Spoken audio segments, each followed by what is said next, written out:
so glad you could make it. This is going to be a super fun, awesome episode. And with me to help share all their tips and tricks, we have Robert, the story detective. Hey, everybody. Woohoo! And you know him. I love him. He's my brother and technical producer, Tom. Yay! Wonderful, wonderful. All right, so here we are, everybody. It's going to be a wild ride is all I can promise.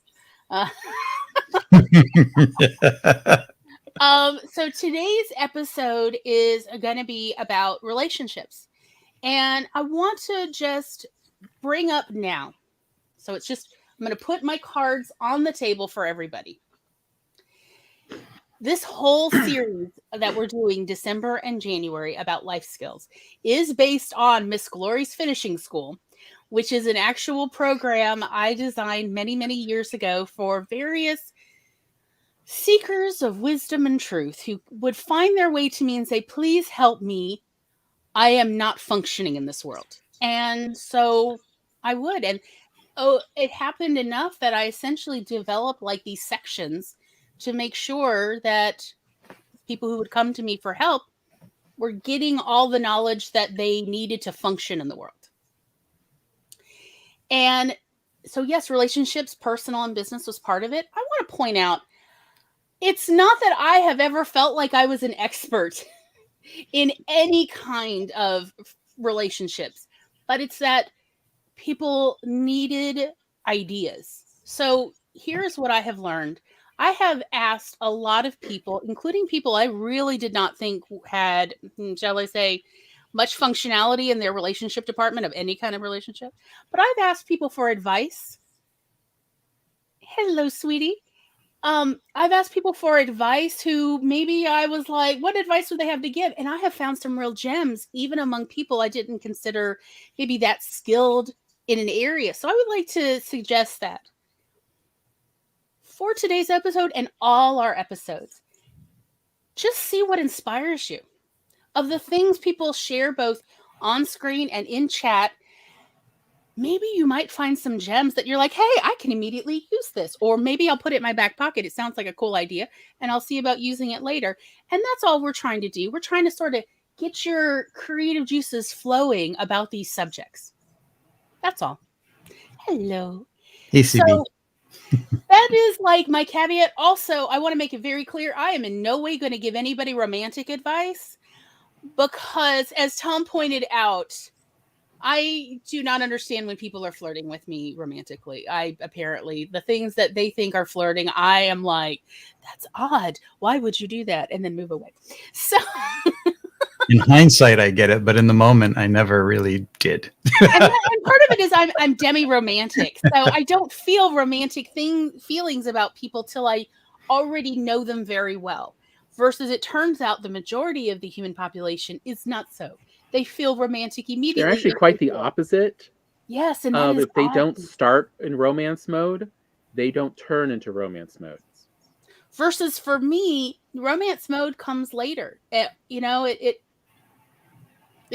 never starts in romance mode ever. So again, I am not giving romantic advice. I will tell you about my experiences, sure. But I'm not. But don't take that as like you should totally be like me, because I don't even think that. Like, be better than me romantically. So, Robert, would you like to do an intro? It's totally optional, but if you want. Sure. All right, let me put you in the big head mode. There you go, baby. The big head says my channel is the Story Detective. And on my channel, I take all forms of storytelling and combine them, put them under a Sherlockian microscope, break down the craft, and give it to the viewer to hopefully make your craft journey easier. And I have a new video coming up next week, and I'm working on a series. The video might be up Friday or Saturday, will be my last of this year, and I'm doing a more sporadic mode. I also do tech reviews and lightsaber reviews, as you can see back there. And whatever else feels fun at the time, I guess. Yes. And I will have your links updated in a little bit. Definitely by our first sprint for sure. Okay. Sorry, I was like pulling up your info and I forgot that you were in hot seat mode. I apologize. Tom, I don't suppose you want to do an intro.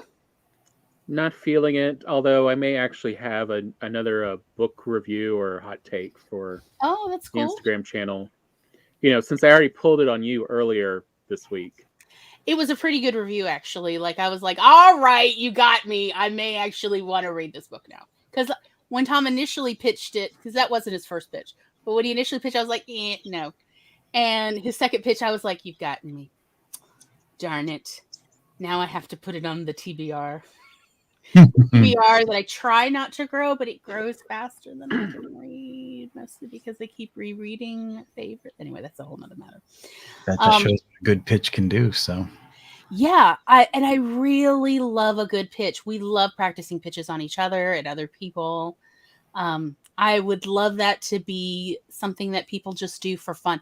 We grew up in a family where at the dinner table we would pitch things to each other. That was our parents had that game of like, pitch me this idea. And we're like, I'm not even into that idea. And they're like, but try it. You know, like this was family dinner conversation, essentially. But yeah, like I mean, the pitch I gave is very much for millennials. Mhm. And it's real short and simple. And it was, this book, to me at least, can be summarized as, what if the main protagonist, Shadow Moon from American Gods, was taken in and was the kid from the Neverending Story. And so what if Shadow Moon went through the Neverending Story? And that in America, you know, since it's American Gods, and Gloria's just like, okay, yeah, now I'm curious. And that's, yes. And that was what this book really reminded me of, was Tristan Strong. It uses a lot of American mythology in the same way as American Gods, but on a middle grade level. And really, the main character does remind me so much of Shadow Moon's background, talking about when he was a kid. I was like, this seems familiar. And there she is, like, as a millennial, going, okay, you got me on the nostalgia and my interest. Yes. I mean, we grew up loving the Neverending Story. I was literally just watching it 2 days ago. So, yes. And it's also a wonderful book. Not everyone knows that the Neverending Story is actually a book translated from German into English. And so the Neverending Story movie is the first half of the book. So you get essentially a bonus movie in the second half of the book. Nice. Yes. It's very good. I love the idea of playing with folklore, playing with fantasy, and really reworking it as imagination is fully capable of. And it is, because it was written by a German man and I believe published in the early 70s, it definitely, the book in particular, has an echo of somebody trying to cope with his country's past with World War II and Nazi Germany. So there's like this echo of trying to process grief about that in there, which I find valid because he's essentially trying to help children also process this grief of their community's past. So I liked it very much. I don't know if I ever asked you guys what you were working on or what particular genres you prefer. Well, I will read just about any genre if it has a hook in there or something that catches my interest. Yeah, me too. Like, yeah, like even the things I would say, oh, normally that's out of my, comfort zone. And I really, if I'm honest, some of my favorites are genres that are out of my comfort zone, such as horror.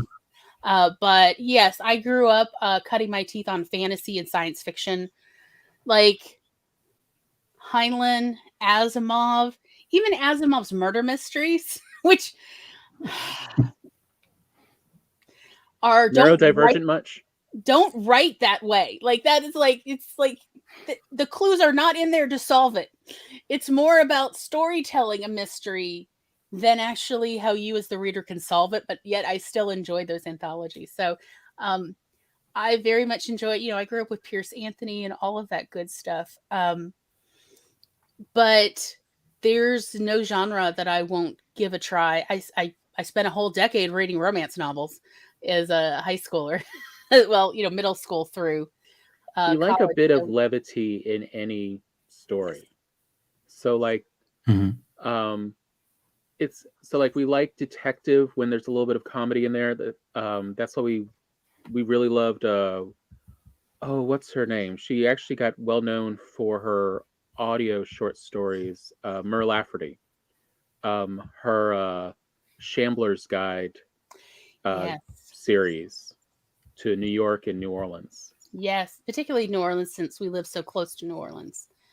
Although I started with the New York Shambling Guide and was in love with those two books. But you name it, I will read it. I think Tom, pretty similar in that. Yeah. We're just really open as readers. What about you, Robert? I read pretty much anything that's well written. Same thing. I started out with comic books and horror. I watched every horror movie that I could lay hands on, and then graduated to Stephen King. So, and now, even though I enjoy it, horror has changed so much in terms of film and the industry that it's hard to find really good horror. At one point in time, if a new horror movie came out, I was right there to watch it. And now it's like, okay, where's the imagination? There's nothing left of the imagination, and it all kind of becomes the same. So, yes. Although I am very trepidatious, I'm slightly hopeful and mostly worried with Rob Zombie doing the Munsters. I mean, it's very much, it's right there with who was it who did Spy Kids? Oh, I can't Was remember. it Del Toro? I think maybe no, but it was Del Toro, the same one who has done all of these horror movies and just truly and did Machete. These others are like doing a kids movie. How could be good though. You never know. Yeah. His horror movies kind of ventured into that. I mean, his early horror stuff was kind of ingenious, but he did have those young players in there. So, and he wrote them very well. And so it's the same kind of like, I'm a little hopeful because Rob Zombie is known for very creative takes on genre. But at the same time, Rob Zombie really likes to go far off into the realm of horror. Like beyond what anyone else is going to be comfortable with. And it's like, but it's the Munsters comedy, please. I grew up watching Munster reruns after school, and I loved the Munsters. I loved that sort of, examination of middle America and the idea of what is mainstream America versus why isn't there more room for people to be different? Yeah, I loved it. That really resonated with me as a child. Yeah, thanks to Megan. It is Guillermo del Toro. Yeah. And Rob Zombie is doing a Munsters movie. Anything is possible. We're living in the future, Right? Yeah. The 2020s are wild. It is that. But yeah, like I love any good storytelling because we grew up. Our mother came from a very long line of storytellers. Like when I was 5, she said, "I'm going to teach you how to tell stories," and I'm like, She's like, "Do you know why stories are important?" I was like, "Because it's what you want me to know." And she's like, "Yes, but why?" I was like, "It's something to do at night." Yeah, that was my grandfather. Yeah. And to some degree, a little bit my grandmother, but the rest of my family, no. They were the least creative, least imaginative people that you can imagine. And I can imagine pretty far, and they can exceed my limits. Right? And mom was like, the real reason, like, yeah, it's fun and entertaining, but you can save people's lives with stories. And I was like, no. And she said, "Watch, I'm going to show you how." And like a few years later, she asked, "Have you figured out how you can save people's lives with stories?" And I was like, "Could I tell a story to distract somebody from getting killed?" She's like, "Okay, that is a good and valid one option. Yes." And, waited a few more years. So I was in middle school. Have you figured out how you can save people's lives with stories? And I was like, well, aside from the distracting people, what about, like, if somebody's feeling sad and they don't want to live anymore, I could tell them stories till they feel better. She's like, again, another valid option. And, every couple years she'd come back. Have you figured it out? Have you figured out more ways? And, it's like, yeah, I could inspire people to actually reach further so that they don't think that they have a hopeless life and that prison is their only option. She's like, again, another valid one. Keep going. And it was like, this was her whole family's, essentially, if you want to go with a mission statement or, philosophy of one person can affect the world with stories. Yes. And so I'm going to take you. And mom did. She taught me world building, but she did it like in the car on the way to and from school, while we were out garage sailing, while we were grocery shopping or cooking. It was just like these little conversations. And then, of course, now tell us a story at dinner time, and then we will critique it, but like in a kind, loving way of like, oh, but you should have worded it this way. This has a better punch. That kind of, not, again, anything emotionally difficult or rough, but just simply, here's some feedback to help you tell the story better when you go. Now try telling the same story to your friends and see how they react. I think every story inspires somebody out there, no matter where you are, where you're coming from. If you have a character like you're talking about that can inspire and seems to have a real connection with humanity, I mean, human nature is every story, and somebody out there will pick that story up and be inspired by it, or possibly get through a rough time with it. You find your audience, even if it's a small audience. And I have seen, even in my career, people come out of the woodwork with either myself or other people and say, wow, your series that you drew when you were having no faith in yourself inspired me to become a writer or an artist. And it's like, wow, it really does have fingers and little tendrils that you can't see in the world when you put it out there. I agree. I think also, like, most of the people I've met in AuthorTube and in other venues, often they have somebody significant in their life who told them stories. Mm-hmm. Not necessarily a blood relative, but just somebody, whether it was a friend or a family friend or just someone they knew who told them stories often and then told them how to tell stories. And that's why they're still here trying to hone their craft. Yeah. I think it's so powerful. Yeah. Creative writing in school. I remember revamping my grandfather's stories and writing them out and changing them a little bit to fit the circumstance. And those would be the times that the other kids would be like, wow, that's great. Mm-hmm. And you should do this, you should do that. And, writing was always on the agenda, even when I did my art thing. Yes. I'd say one of the things that's really relevant to now, that we see play out constantly, and why storytelling is so important, is that stories are what can either bring everyone together and find a commonality, mm-hmm. or they can drive a wedge and create others. Mm. Yeah. And others people don't care about.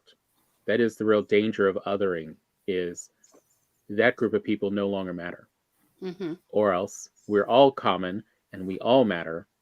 And so we all need to look after each other. Mm-hmm. And I think that ties in with your little theme of mm-hmm. people and relationships, because it's all about communication and language. And that's what we as writers kind of strive to be better at. Yes, exactly. So yeah, relationships. Here we are, where the podcast usually actually starts. 20 minutes in. I saw Tom's message that he did. It's fair. Look, it seems like a good way to just keep everyone in the know of, you can go, take care of your stuff.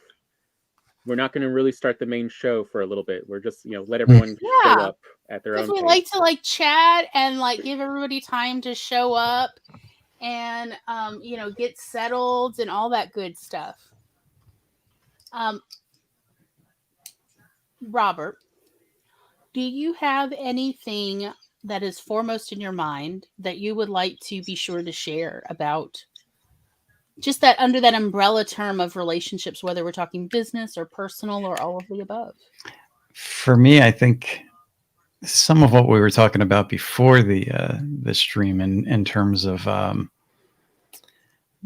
being that person who tries something different or bringing your ideas and language to people and those contradictions. Some people in real life will not want to hear what you have to say, where others will be inspired. But I think it all ripples into something. You could say something that you believe is your personal truth, whether it's fact or just something that you've experienced, and they may want to hear it or they may not want to hear it, but they go and it's in their memory bank now, so it gives them a seed to think about.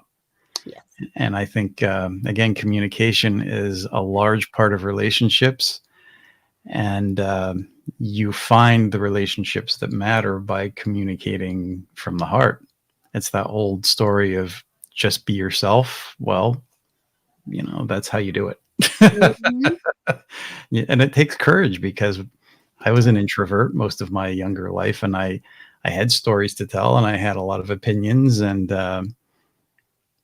I did not share them. And my relationships were a lot more far and few between. Like we said, we always have the few, but I didn't start really becoming the storyteller that needed to communicate and spew all those things to other people until I was a little bit older. And then once I started, it was just like, the faucet is turned on and now it can't be shut off again.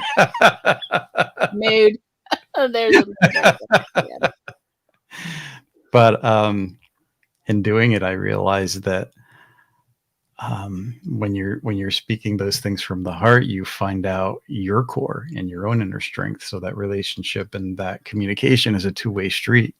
You don't find yourself by sitting on information or not putting something out there, even if it's a small part of yourself to start with, and moving forward with that, because life is movement and evolution and all the things that follow. I agree.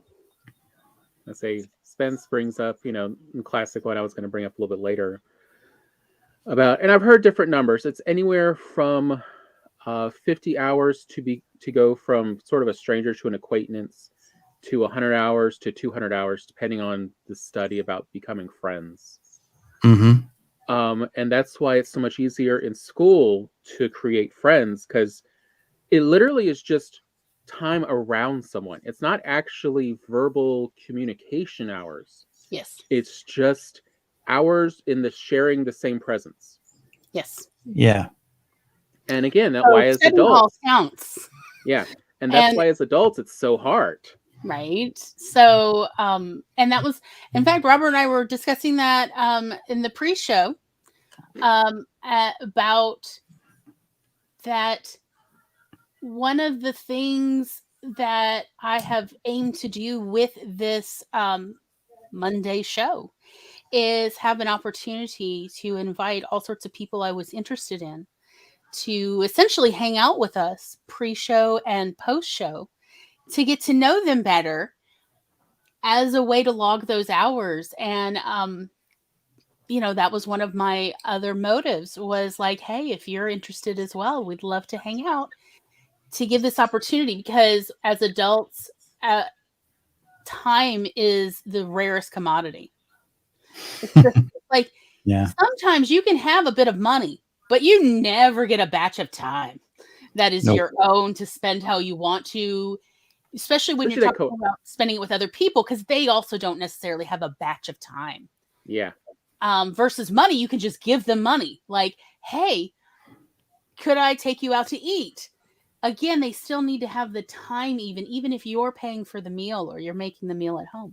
So that is why I look for opportunities to make time where people know I'm available, we can hang out, because I too wish to take a lot of relationships, even from stranger to acquaintance to friendship.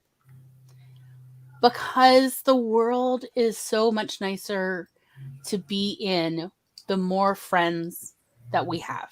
It's just how it is, when And we something feel else like I alone. have found as an adult is those things new adults, that the 18 to 24 crowd tend to complain about.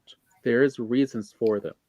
So, like, why are people on their best behaviors on that first date when they're meeting someone? Yeah. Why do people talk about the weather? Why do we go see plays and movies when we're first getting to know people? And that's And you can't because talk during those plays and movies. So why? It seems counterintuitive, right? but it's that Dating is a as in, huge one. aha. but you need that Yeah, I'm making common all the Jewish jokes experience. today. Yeah, but you need that common experience first to communicate with each other and see how you mesh. Mhm.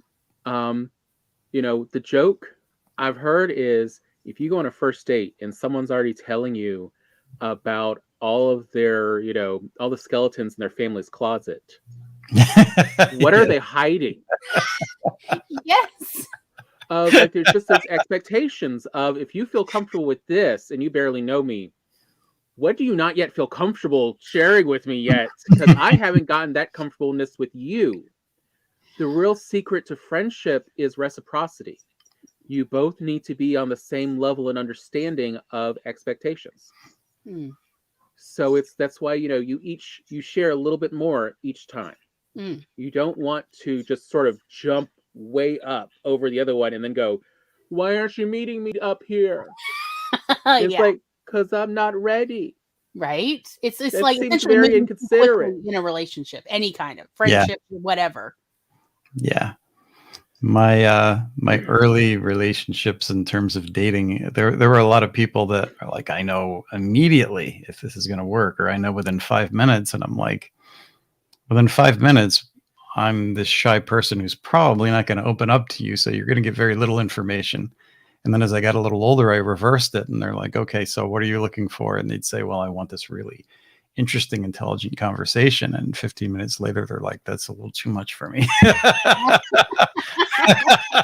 Yep. Yeah. So I would go from one extreme to another. And Been there. Yeah, you're trying to figure out like what works. Exactly. And that's what I was saying, like this 18 to 24, we do try these because we're like, these sound so silly and arbitrary that adults say. Hmm. And it's like, there's a reason why we keep saying these for literally decades and hundreds of years. Mhm.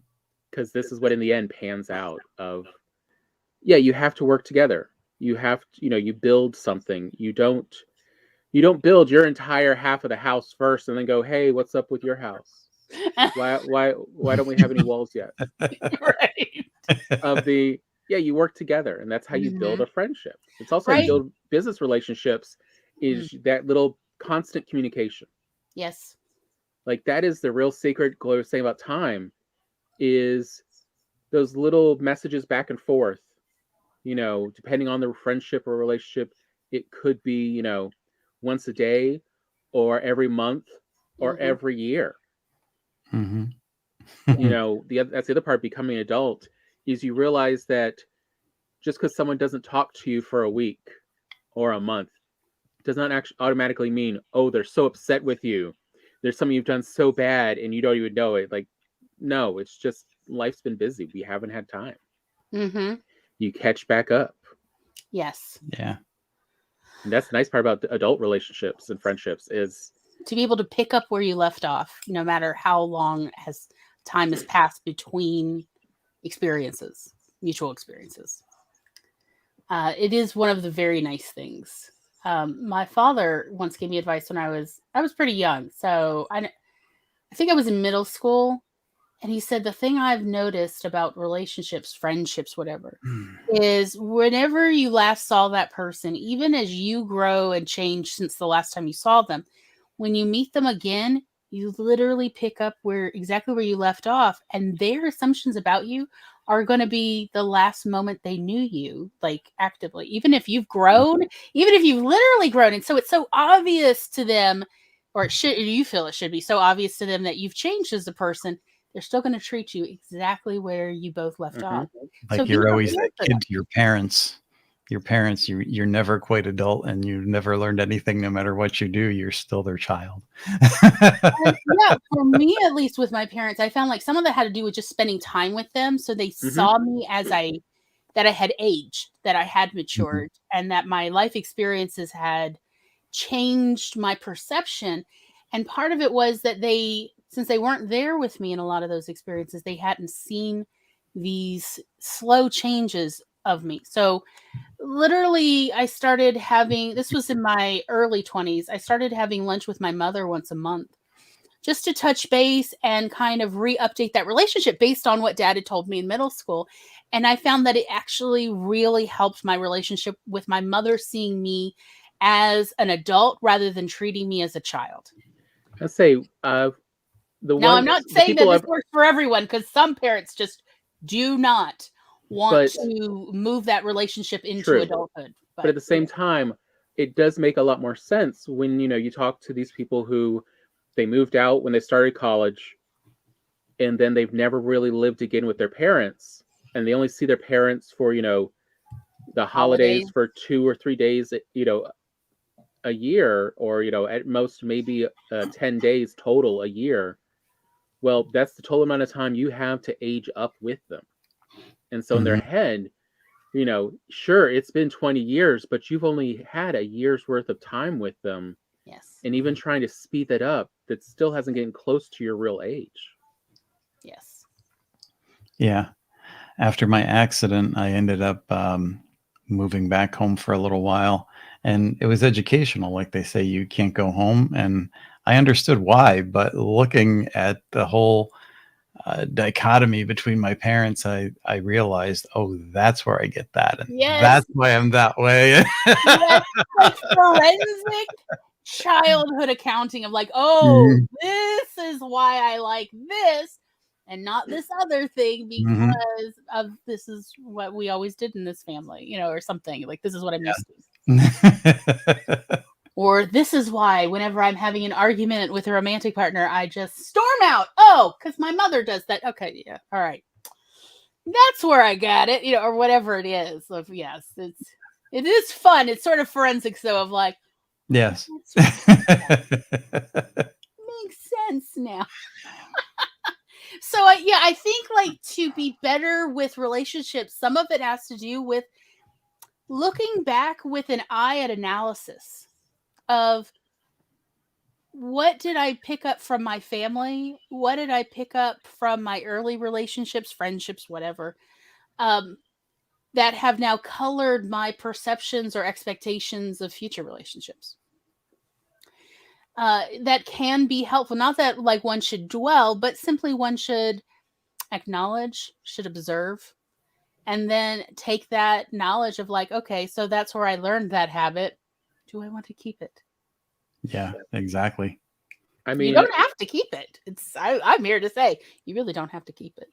Because we're great at borrowing problems, and we borrow a lot, and we hold on to things, even if it's a bunch of crap.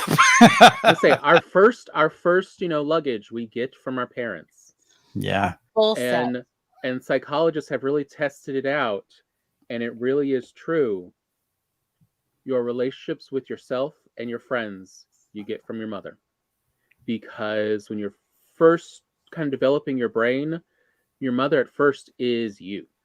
For babies, mom is me, just there's outside no me. difference. And they've actually studied this by, I am sorry to say, some rather traumatic studies where they take a toddler and they pretend they're hurting the mother, and the mother like is in on this and is like acting like, oh, and they are like checking the child's physical responses, and the child responds as if they were attacked.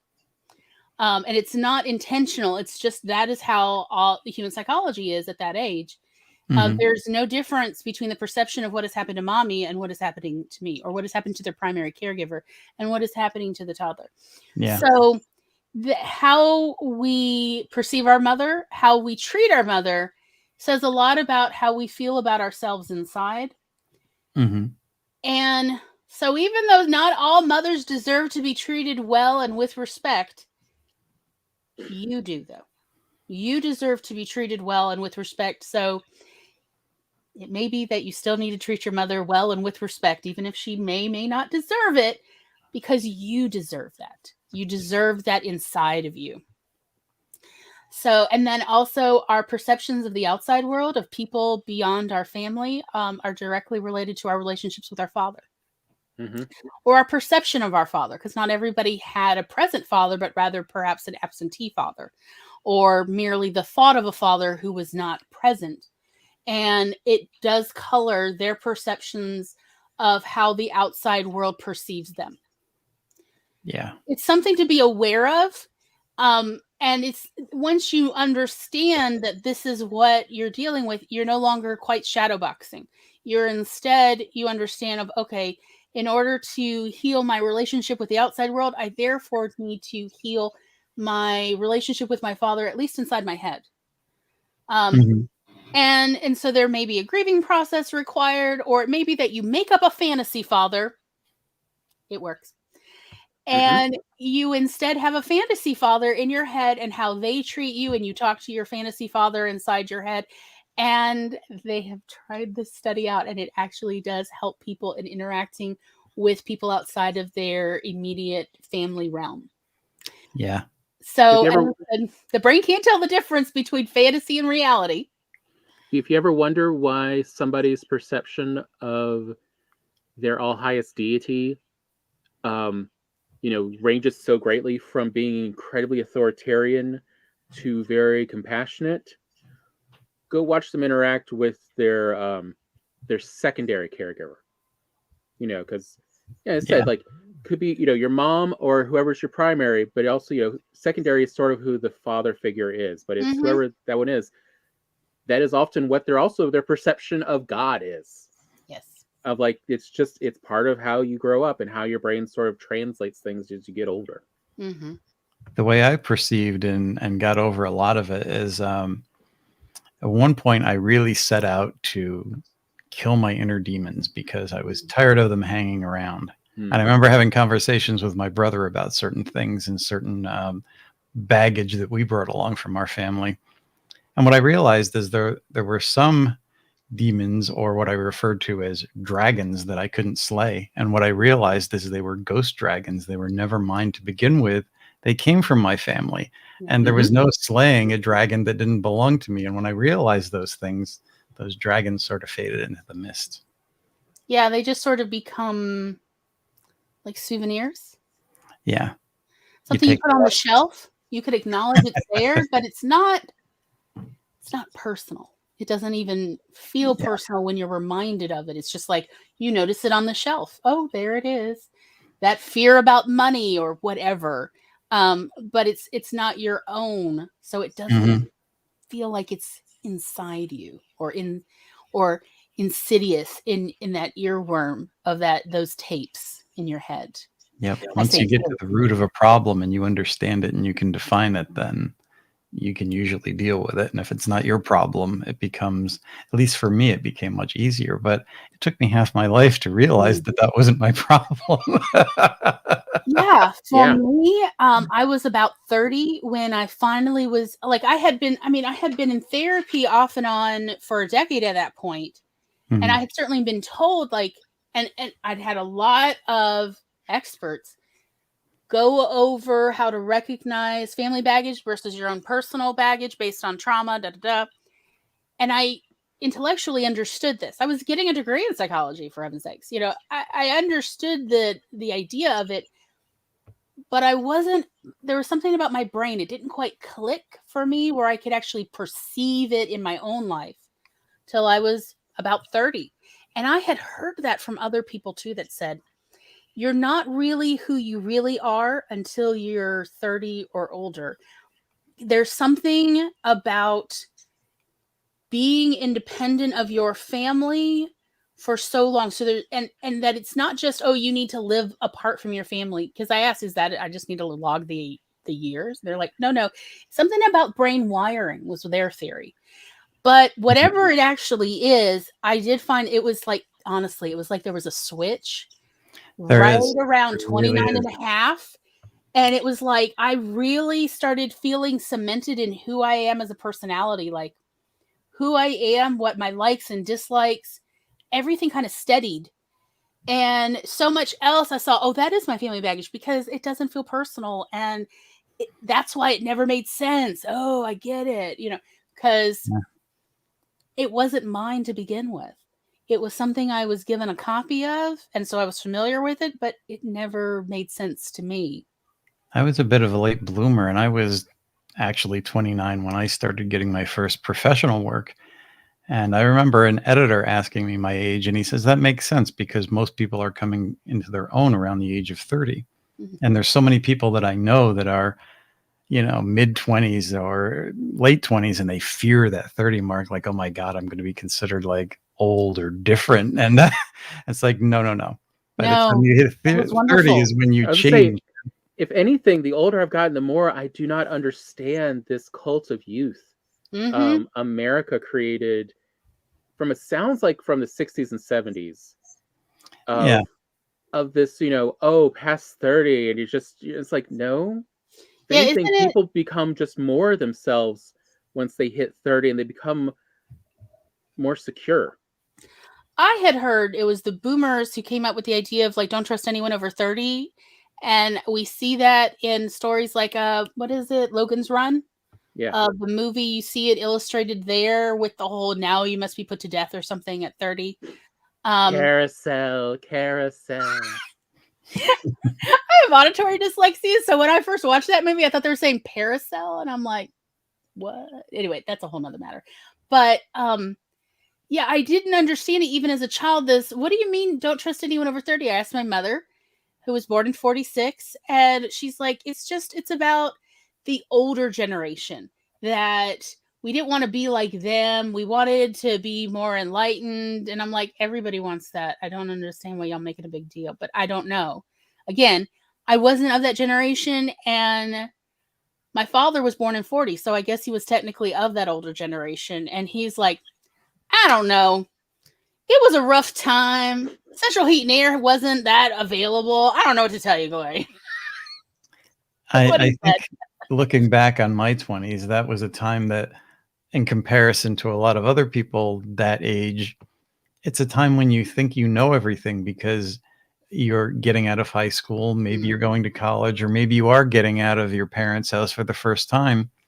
And suddenly your life is yours. You're an adult and you feel like, I have my own opinions. I have my own life. And now suddenly everything is written into cement. But that concrete is only going to last a decade, because when I hit 30, if I'm not a success, everything's going to fall apart. Where honestly, I learned to love the person in the mirror only in like 30, 31. I noticed a change in me where I would be walking by the mirror and I didn't go ugh every time like I did even in my mid-20s. But I started liking that person. And part of that had to do with that I did change a bit. Again, I let go of some of that baggage that I had been given. And part of it was I was more aware of who I am. And I was essentially becoming more in tune with my thoughts, my perceptions, my values. And I liked this person. I liked how compassionate she was, even though she wasn't raised with necessarily as much compassion as she needed. Mm-hmm. And I loved that about the person I saw in the mirror. And I know I didn't feel that way about it 5 years before. So I loved everything about turning 30 and my whole 30s. Like, that was the age of my enlightenment, honestly, was my 30s. It was. Between 29 and 30 was a huge awakening and a major shift, but the progress and the process, I think, happened between the ages of 32 and 35, when I really kind of felt like I was coming into myself more. Same. I felt very similar in that time period. That was where I really started. I even at 30 at 30, 31, I made a decision to, if at all possible, say yes to everything. And that was revolutionary in my life, because I had been raised very differently, where my parents said no all the time to everything, even before they heard the whole pitch. And to like try to say yes to everybody's, requests or suggestions or ideas. And like, so then instead my brain was challenged with, how can I say yes to this? How is it possible? How can I move things around? What needs to happen so I can say yes to this? And the most wonderful things happened to me at that point. I think, Glory, that you and I have a very similar yet opposing childhood, because my problem was learning to say no. I said yes to everything. So I became the guy that's like, if nobody else wants to do it, let's ask Robert because he'll say yes. So I became embroiled in so many things that I had to learn to say no. But I was so afraid of saying no and what people would think of me if I did. And I refused the request. People-pleasing method of getting along. Yes, exactly. Yeah, no, Glory came out that way. It was sort of the joke of like, she knew how to say no. So my first word was actually no. My parents were very clear in this story of making sure everyone understood it was no. It wasn't no. It was no. Like, I wanted to make sure you understood as a toddler, no. And that was my very first word. And they felt that it was very definitive of my personality. No. So you want to see Spence's story of just learning about family baggage? Okay, let's go. Yeah, So Spence I was reading that. My niece on Mr. Spence's side got her hair trimmed, and this little girl was so freaking pleased with herself and how she looked in the whole thing. She was happy, but her dad was enraged. Because of a family tradition that girls didn't cut their hair till they were 10. And Mr. Spence had to stop me from punching my brother-in-law in the face because that notion upset me so viscerally. I mentioned it to my mom, who lost her chill even harder than I did, and I was like, oh, this is not my reaction. This was me channeling my mom's religious/childhood trauma. How often do I do this? Yeah. But again, like, your 20s is where you just have enough mental space. I mean, because really, teenage years and hormones are crazy. But the 20s are where we finally get to start having the mental space to look at ourselves and our reactions and going, but why am I thinking that? And where we do grow into ourselves, but it's not really till we're 30 that we just had the number of years to be thinking about it and to recognize our stuff and go, wait a minute, I got that from my parent, or I got that from, some other family member or friend. Like, that's not actually what I think. Mm-hmm. It's just what I've had as an automatic response that my family was happy with me doing. That was not actually my thoughts on it. Yep. That autopilot mode is hard to overcome and takes some, real conscious thought about why we're doing the things that we do sometimes. But I wanted to address something that CB said a while back about, sometimes messing up relationships or those geek rays affecting people. And I think if you're a creative person, those geek rays do affect people. And they don't quite know what to make of it. And I remember feeling like I was driving people away or messing it up because I was always the odd man out with any sort of creativity or ideas. As I got a little bit older, I realized that some of those people that didn't stick around, it's really no big deal. They're not meant to, because those are people, if you get down to the nuts and bolts of things, they have either wanted to do something creative or they don't like the fact that you can. Oh, wow. That's a whole mood right there, Robert. Yeah. And then they kind of... I have certainly had my fair share of dealing with other people's sour grapes in my life. And it is painful by proxy. Yeah, it is. It is. And I think that phrase about people come in and leave our lives at a reason, a season, or a lifetime. And knowing that that is a common experience for people very much helped me in my late 20s to understand it's just, is this person here for a reason? Are they here for a season, or are they here for a lifetime? I'm going to tell you, of the people who've been here for a lifetime, it's always been a surprise to me. I don't know about anybody else, but it's always been I didn't see that person staying for a lifetime, but here we are, and I'm not sad about it. But the reason and a season, and just accepting it's the reason or a season is the majority of the relationships we make. And then for whatever the reason, they sort of go by the wayside. It's, one of the hard lessons as you become an adult is work friends do not necessarily translate to lifetime friends. It's because you share, a common place and you're working together, and life's easier when you're friendly. Yeah. But once you leave, it doesn't necessarily mean you will keep that friendship. And both in my teens and early 20s, I worked various jobs to help support my family at the time because there were issues going on there. And even after my career ended and I, recovered enough from my accident to get back into the workforce, I worked a day job for a while.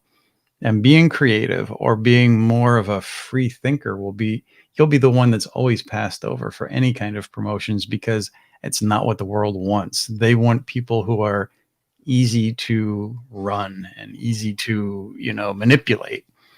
So if you're that type of person that's creative, you have a choice. You can either conform and, dumb yourself down and be exactly what the world wants you to be, or you can be what you are and accept the fact that the world is not always going to be accepting. They're accepting when you're making money. You can be eccentric and they'll be like, you're a little odd. But if you're eccentric and you're making money, then of course you're a genius. So those opinions can change very fast. And I saw them change in my career. People that never supported me as a kid, once I started doing it, it's like, we always believed in you and we're so glad for you. And it's like, really? When was that? Because I remember you saying this and this and this and trying to discourage me on every move. Yes. And I'm like, your rewriting of your personal history, fascinating, like a drug. Okay. Yes. Yep. People are amazing. And I also, just before we go to break, I want to point out, we're all talking about relationships with our family, relationships internally, and how time has just adjusted all of our brains, because all of these things play into any new relationship you establish. We bring all of this, everybody, not just us, all humans bring all of these things with us anytime we make another connection with another human being. So all of it matters. All of the things we've talked about are necessary to be familiar with in order to make the kind of relationships that you want to. So that's why we're bringing them up, even though we haven't formally mentioned why necessarily. There is a good reason why we're essentially having this conversation that looks like a tertiary conversation. What does this have to do with friendships and business connections and romantic relationships and whatever? There's actually a very valid reason. And that's why the three of us have just sort of followed it in an improvisational kind of conversation, because we've all been here and we're vibing on this of oh no, these all matter. All of this information will play into every friendship you will ever have, whether you realized it or not. It'll play into every business relationship. Yeah. Everybody's your best friend when you're making the money. Yes. Oh, or even if they think you can make them money. Just as Terry Pratchett calls it, jam tomorrow. Oh, just on the promise or the hope of future money, future profit. Oh, they'll keep you in their back pocket until they think that you can't make them money, and then suddenly you're dead to them. And it's not that all business contacts are that way. It's just a fair amount. So it's something to be aware of this is just the playing field. This is what other people are coming onto the playing field with, these priorities, these values. Be aware so that you know, so that you're not blindsided, because nobody wants to be blindsided. It's a very uncomfortable, sometimes painful feeling to be blindsided about people going, well, these are my values. I can't believe you didn't know. And you're like, did I miss that? And maybe you did. I don't know. It just depends. So I just wanted to kind of recap that before we go to break. We are about to go to break. May I again remind you or suggest everybody, do you have something to drink? It doesn't have to be water, although it would be lovely if it was. Any kind of hydration is better than no hydration. So, and yes, I am showing off my Santa koozie that I made many years ago and recently found. If you have hydration, perhaps a snack is in order. It's about that time. And Yeah. if you've already had your snack and you've already had hydration, perhaps a little walk around your office, your house, maybe fresh air. I'm throwing that out there. I know it's revolutionary. I get it. But we will see you back here at approximately 10 minutes where we will continue to talk about relationships. And I have a feeling we're about ready to start dropping some tips, tricks, and hacks. So Sounds with good. that, see y'all soon.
Beepity beep. Beepity beep. Beepity beep beep beep. Boom.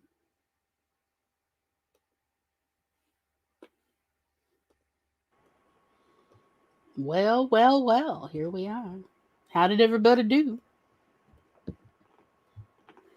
I got myself something to drink. Excellent.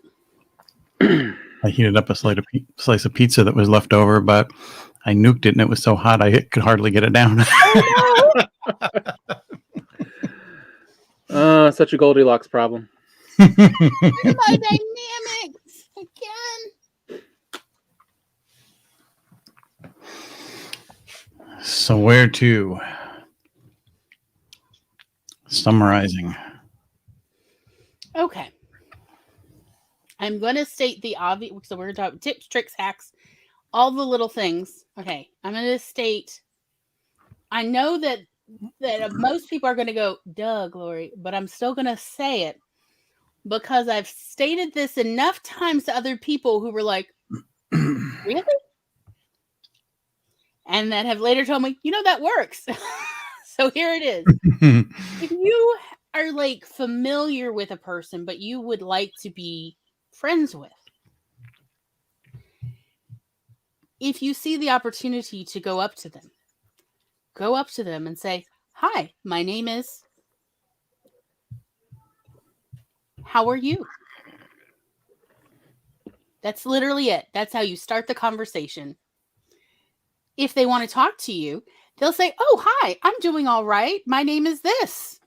Even if you know their name, go ahead and say, hi, my name is, because maybe they don't know your name, or maybe they've forgotten, or maybe they're unsure if they remembered right. So it's a way to just make sure, because I have regrettably had a couple relationships where it was months before I found out what their name was for sure.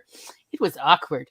Let me tell you, I was lucky I live in the South, so I can use honey, sweetie babe, sugar pie a lot. So, like, I famously spent, like, my new best friend in 6th grade. Got to know him the second half of 6th grade. We spent the entire summer hanging out. I had no idea what his name was. No one said his name the entire summer. I kept waiting for someone. Surely his parents, someone will say it. No. So I had to use every kind of nickname I could think of to not admit the, wait, what is your name? An entire summer. There's still some people from college that I occasionally run into, and it's like, I don't want to admit, I've totally forgotten your name. Somehow you remember my first and last name. I don't remember yours at all. Yep. It's interesting. I'm terrible with names. I'm terrible with remembering names. And like, that's what I do love about social media is often people their name will eventually show up on their social media post somewhere if they're not, using it in their Twitter or whatever. And so it's nice because, again, I'm terrible with names on my best day. And also I'm insecure about my memory for names. So I would suggest you just go up to people and say, hi, my name is this. How are you doing? You seemed interesting and I wanted to get to know you better. You can literally say that if they ask, so why are you here? And you say, well, you seemed interesting. I wanted to get to know you better.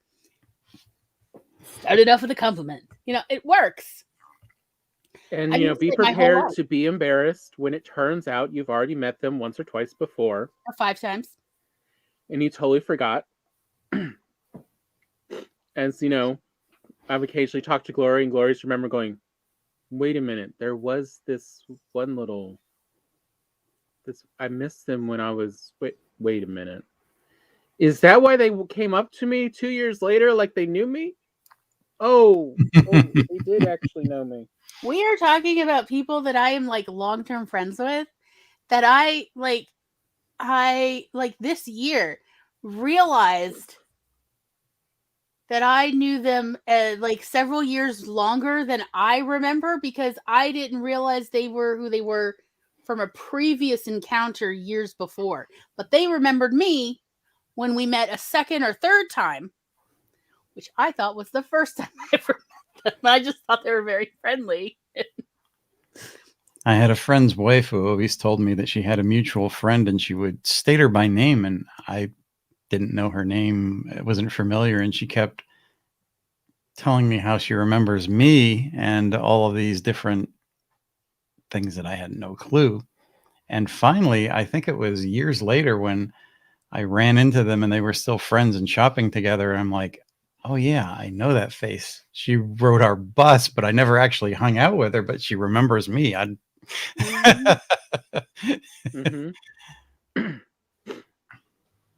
And if they do know your name, if you go, hi, my name is Glory, how are you? They will go up. They will sometimes say, yes, I remember you, Glory.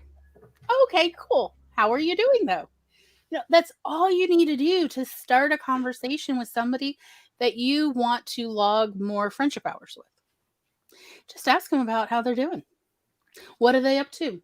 So, and there is, again, I want to mention there is this wonderful Leal Lowndes book about how to essentially start conversations with people. And that I found, let me find it. Leal Lowndes.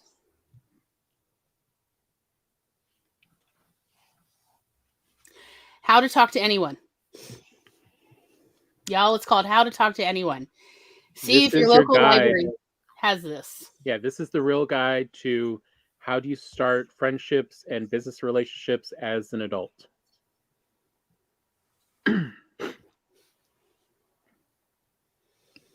Okay. Yeah, I just want to, I'm not getting any affiliate money for this, but I just want to point out you can get the CD for $11. This is so when I talk about some of the tips and tricks, they are honestly from Leal Lowndes, and one of them is, if you are shy, which in my 20s, I was still definitely more shy than I am now. And she said, wear a doodad. That's what she called them. Put a doodad on. It could be any kind of pin. It doesn't have to be a brooch. Anything. Put something on your clothes or a necklace or something in your hair that other people could comment on, even a hat, like baseball cap, anything, so that they could go, oh, nice hat, nice pin, nice necklace, to start the conversation. Y'all, it works.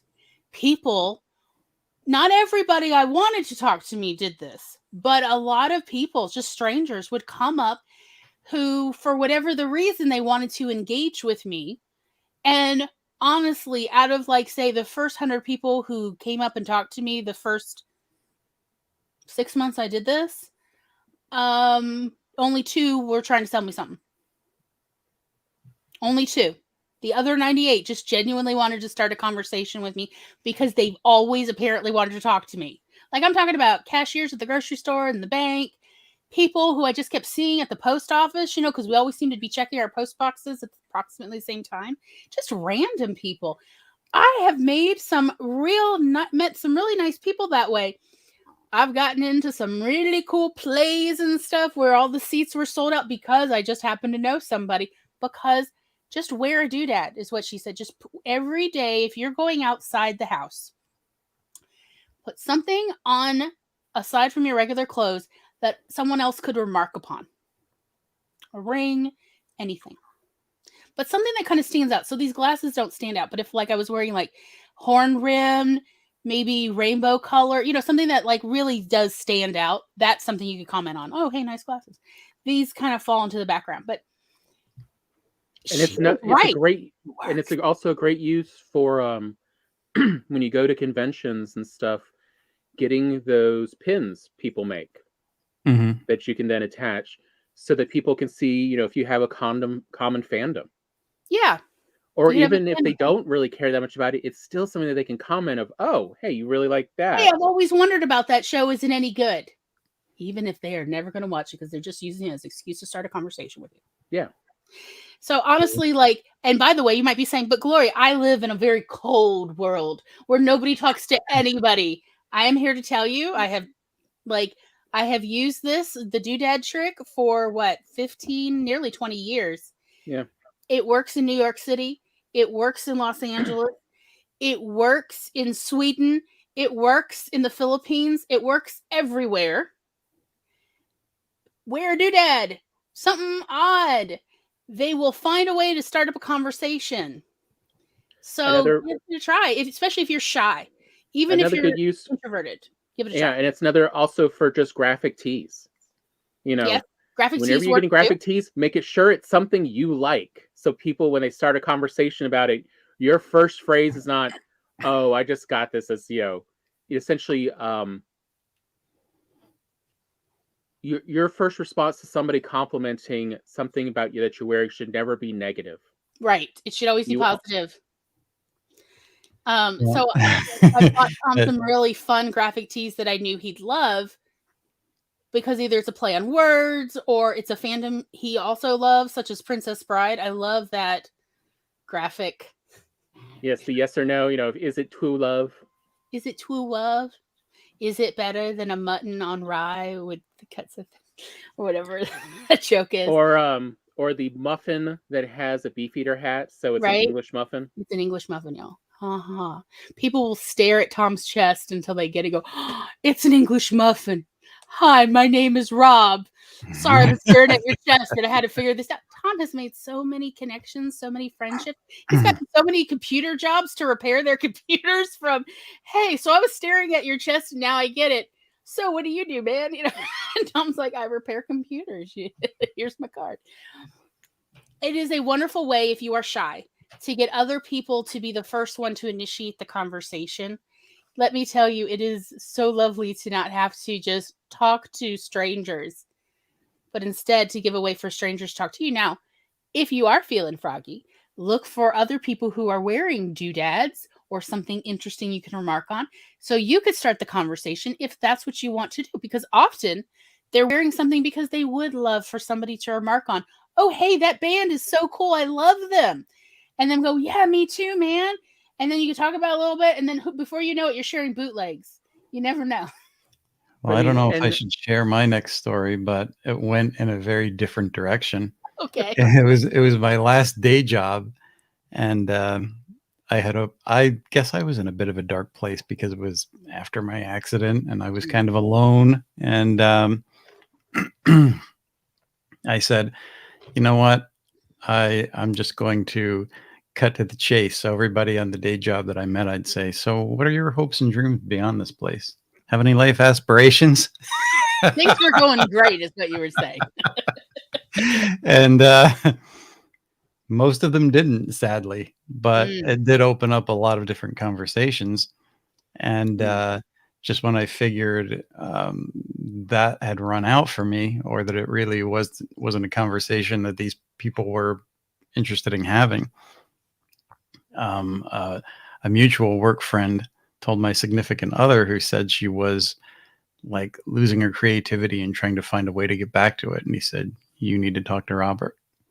So it did work in finding a really good relationship within the crowd, and it did eventually weed people out, I guess. I would say one of the real secrets about being an adult is where you just start being yourself. Yeah. And not in ways that you're trying to just keep people at a distance. Because even what you were saying, though, was still you were showing interest in them. You were trying to understand them better. People do like that.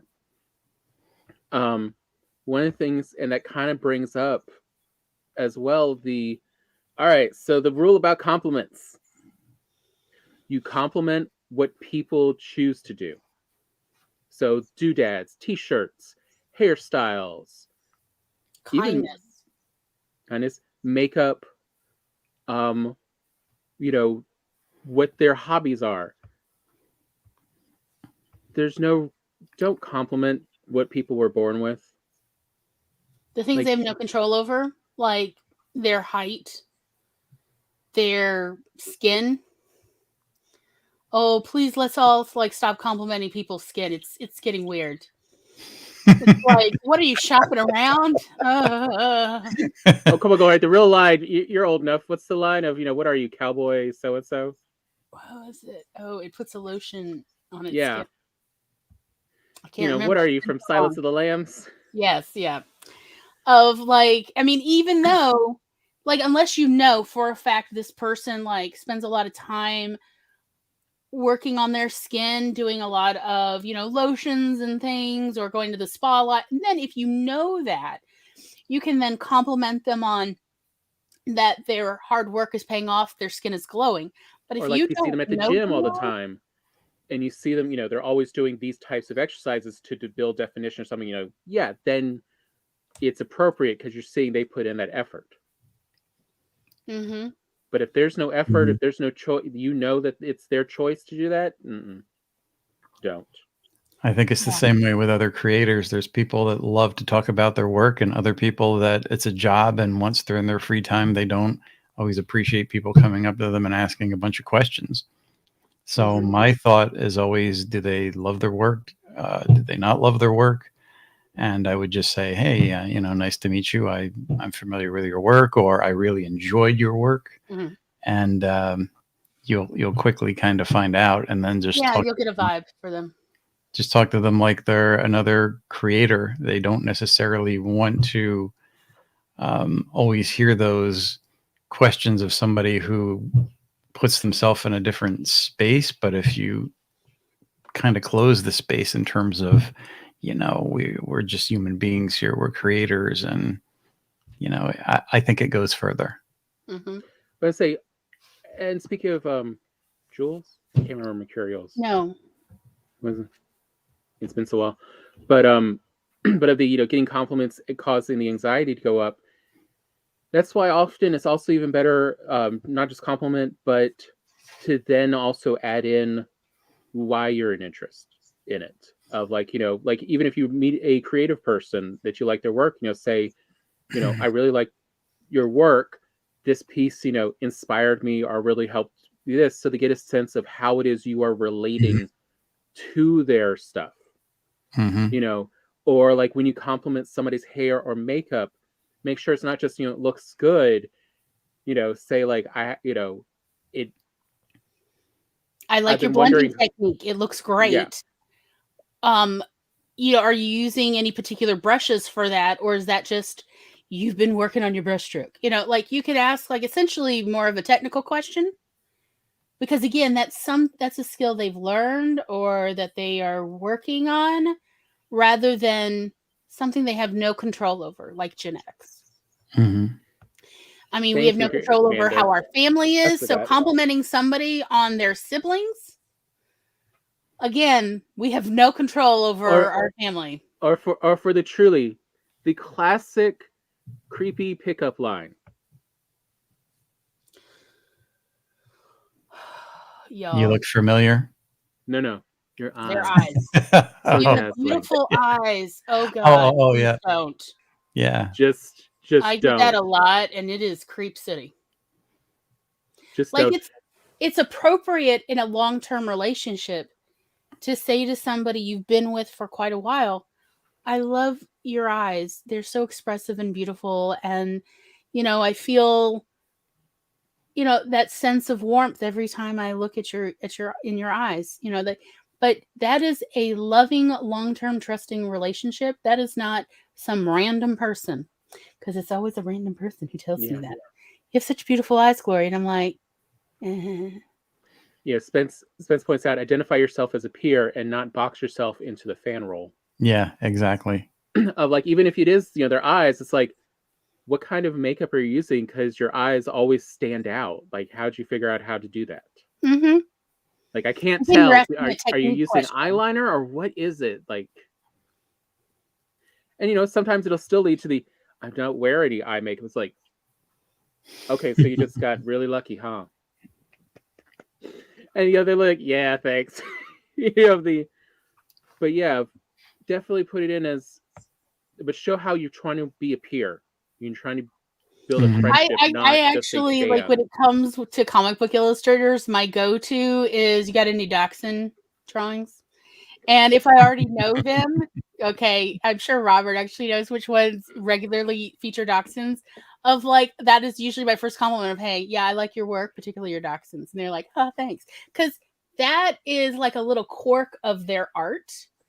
And usually, if they're putting that in, it's because they like it. So again, like if again, we're talking about illustrators or folks in art, like for instance, Megan loves hippos. If she's familiar with an artist who's puts hippos in once in a while, mention that, because it's something that they chose to put in, like it's a little happy, a little something in their art. That's, you can compliment that because they're like, oh yeah, you get the little inner joke. Seriously though, with all Like these honestly, the Christmas blow Dachshund ups, compliment often gets me people's cell phone numbers for real, y'all. Among comic book artists, I have a lot of cell phone numbers in one of my old phones when I was working conventions, fantasy, sci-fi conventions, because it's like, if you draw dachshunds, we need to hang out now. And they're like, yes, we do. So yes, I do have quite a few. And yeah, anytime they were doing dachshunds, they would like snap a picture and send it to me and like, thank you, my favorite wiener pics. You know what? Dachshund owners love those jokes. Like, we love the puns. It's a thing. So yeah, if you can essentially fall into a quick inside joke with someone else, it's even better if you're already familiar with their work a little bit. See, Spence says, now I'm on this train of thought. I think the concept of the peer relationship is highly underrated. I absolutely agree. like that's where real friendships are built, is where you are equals. Yes. You're not necessarily equals in that you have the same skills, but you're equals in that you are free to converse without fear of, oh, well, you're not the authority on that. It's like where you both know you're just trying to build each other Mm-hmm. and build understanding. Yes. And for comic book artists, if you go up and you start talking about the character history in the movies, that to me shows that you don't actually read comics because the characters in the comic books are completely different than I say no. To me, the line that always I find works with comic artists is where you start asking them about their preference for line thickness.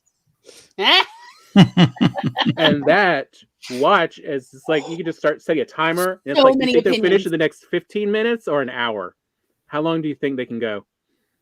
Tom used to do this at the same conventions of like, let's make a bet.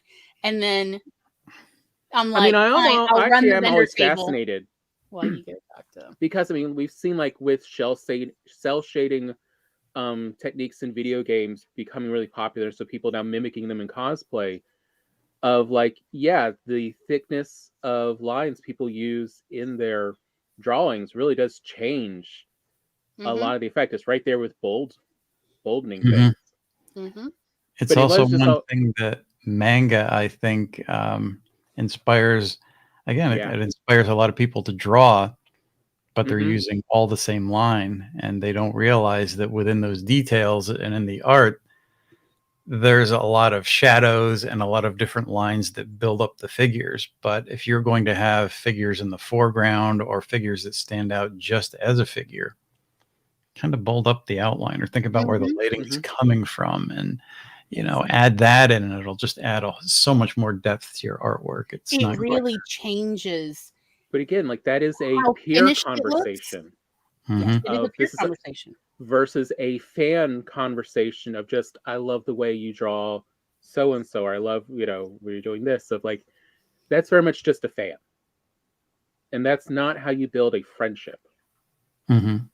Versus that peer of, why are you choosing to use these elements? I've noticed that, where did you pick that up? And instead, manga really does, because it starts out oftentimes in black and white versus most American stuff has color. Yes. It's kind of like Lori and I have seen with black and white photography versus color photography, of once you have color, people just focus on the color and they lose the details that black and white is really showing. But for art people, black and white photography is more interesting because of how you're choosing what to show. And the same thing for, just drawing with lines instead, versus once you bring in the color and the effects those bring in. Yeah. Artwork on its own, if you show it around, it's about texture. If what you have is all made up of the same line, you're not really going to impress anybody if you're looking at work or And so again, that's where you build up these friendships of your peers. that is a real friendship. But the same actually even goes for business relationships. Yes. Of where you're not just. So one of the real tricks Glory really showed me back when we had the video store about building business to business relationships is where you're not only asking them, for the catalog, but you're then asking them for specifics about the products and what are they thinking about their own products. Of like, all right, if you were me and you were trying to appeal to this kind of customer, what would you be trying to, get your hands on? Like, what have you heard? Like, what is it that sells well, and why is that selling well that you know of? Yeah. Of again, you're trying to get that behind the scenes. Give me more information. I'm not just here to be a fan to just receive your product. I want to understand better of like, also, when is the better time of year to order this stuff?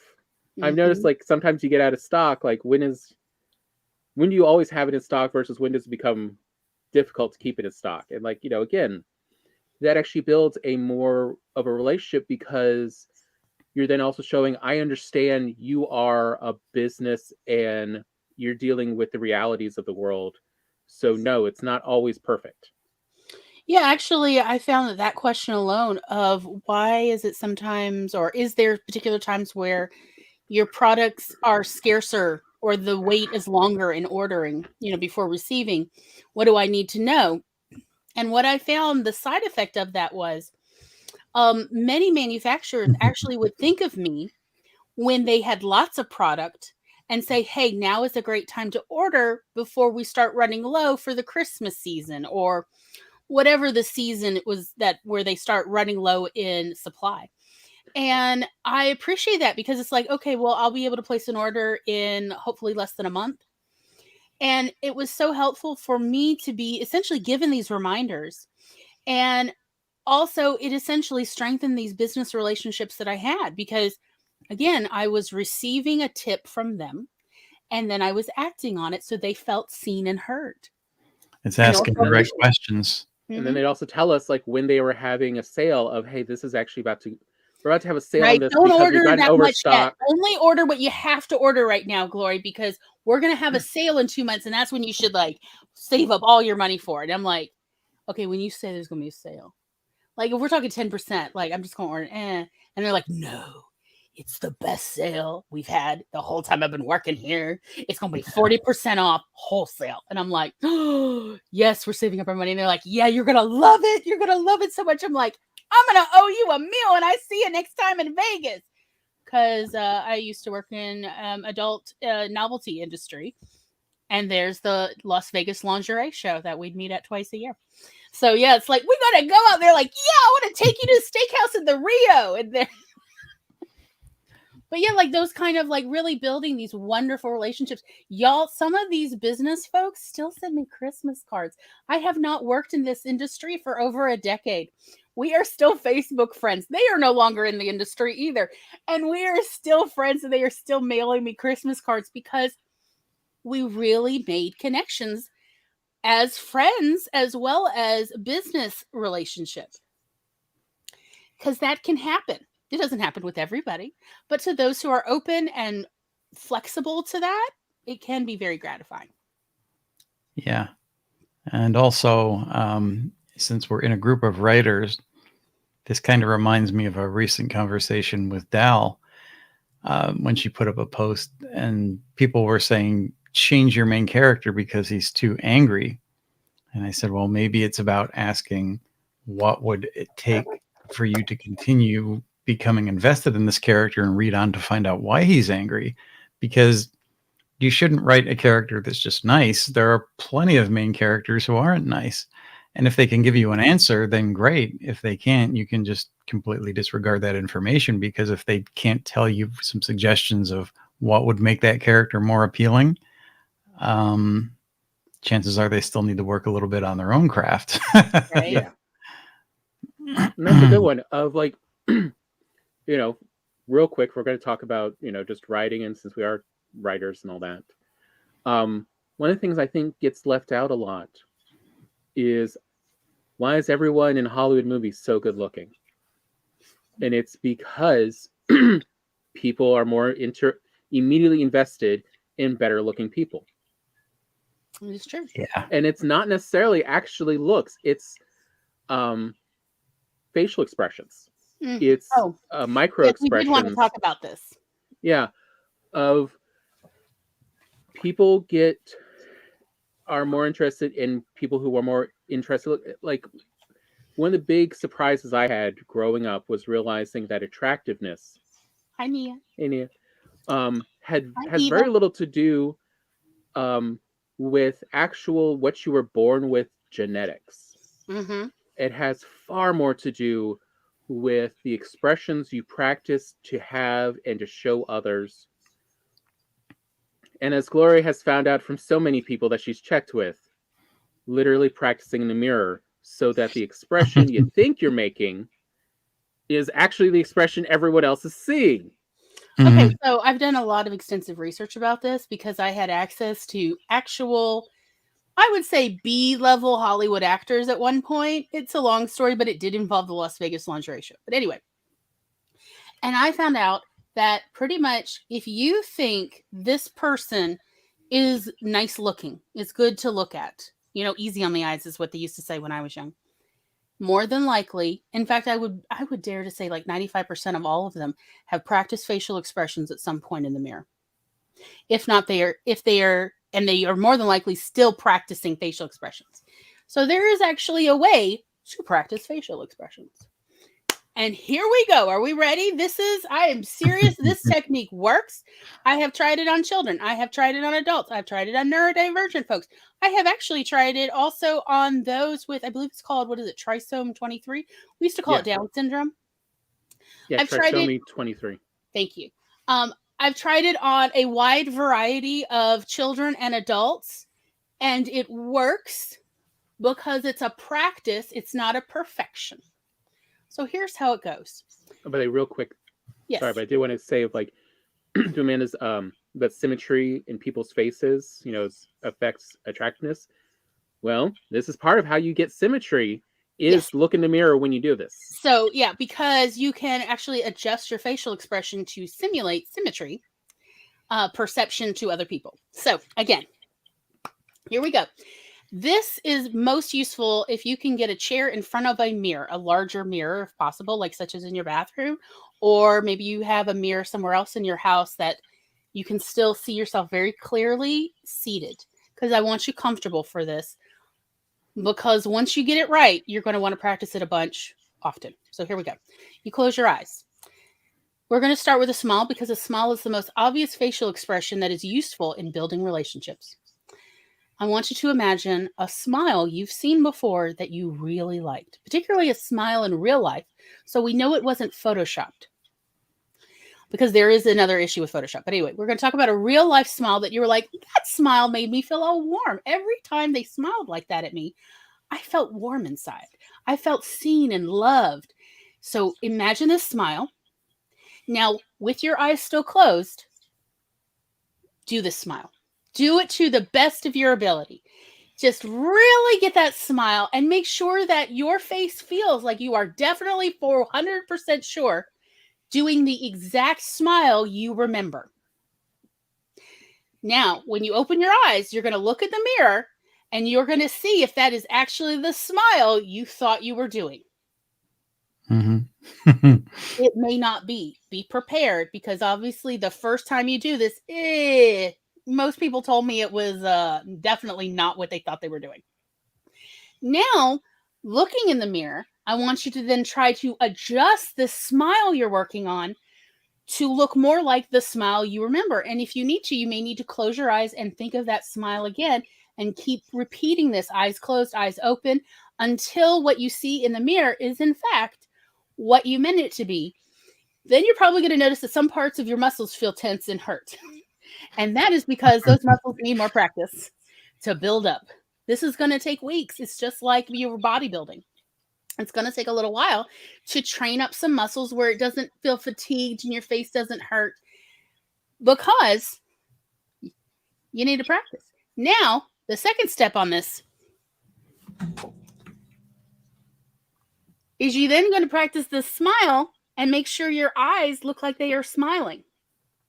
it's very important to smile with your eyes, not just because people are wearing masks now. This advice I was given 17 years ago. Turns out not smiling with your eyes, but only your lower half of your face literally hurts people's hearts. Like, you can cause heart damage in other human beings by not smiling with your eyes, y'all. This has been scientifically proven in multiple studies, for realsies. So again, the back of everyone else's brain who's receiving your smile knows if you're smiling with your eyes or not. And they're going to then register whether you're sincere or not.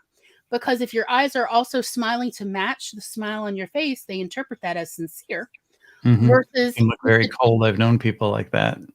if the Yes, two do not match, they will full interpret facial- that as ruthless or cold or insincere. All of these are negatives. You definitely do not want what you meant as a sincere smile to be interpreted wrong.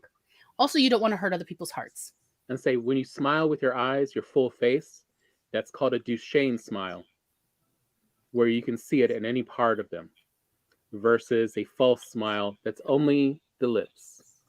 That everyone learns, don't trust that. That's just someone's about to bite me. So again, you're going to practice that. And anytime maybe you walk by that mirror, practice it again. Because it's like doing squats. You're going to keep doing it so you get fantastic quads. Only going to get quads in your face. That's the first expression. There are so many more facial expressions you'll want to practice, such as, and I want to point this out, the yummy face. Oh, my darlings, I love you so much. You may not realize that not everyone has a good yummy face.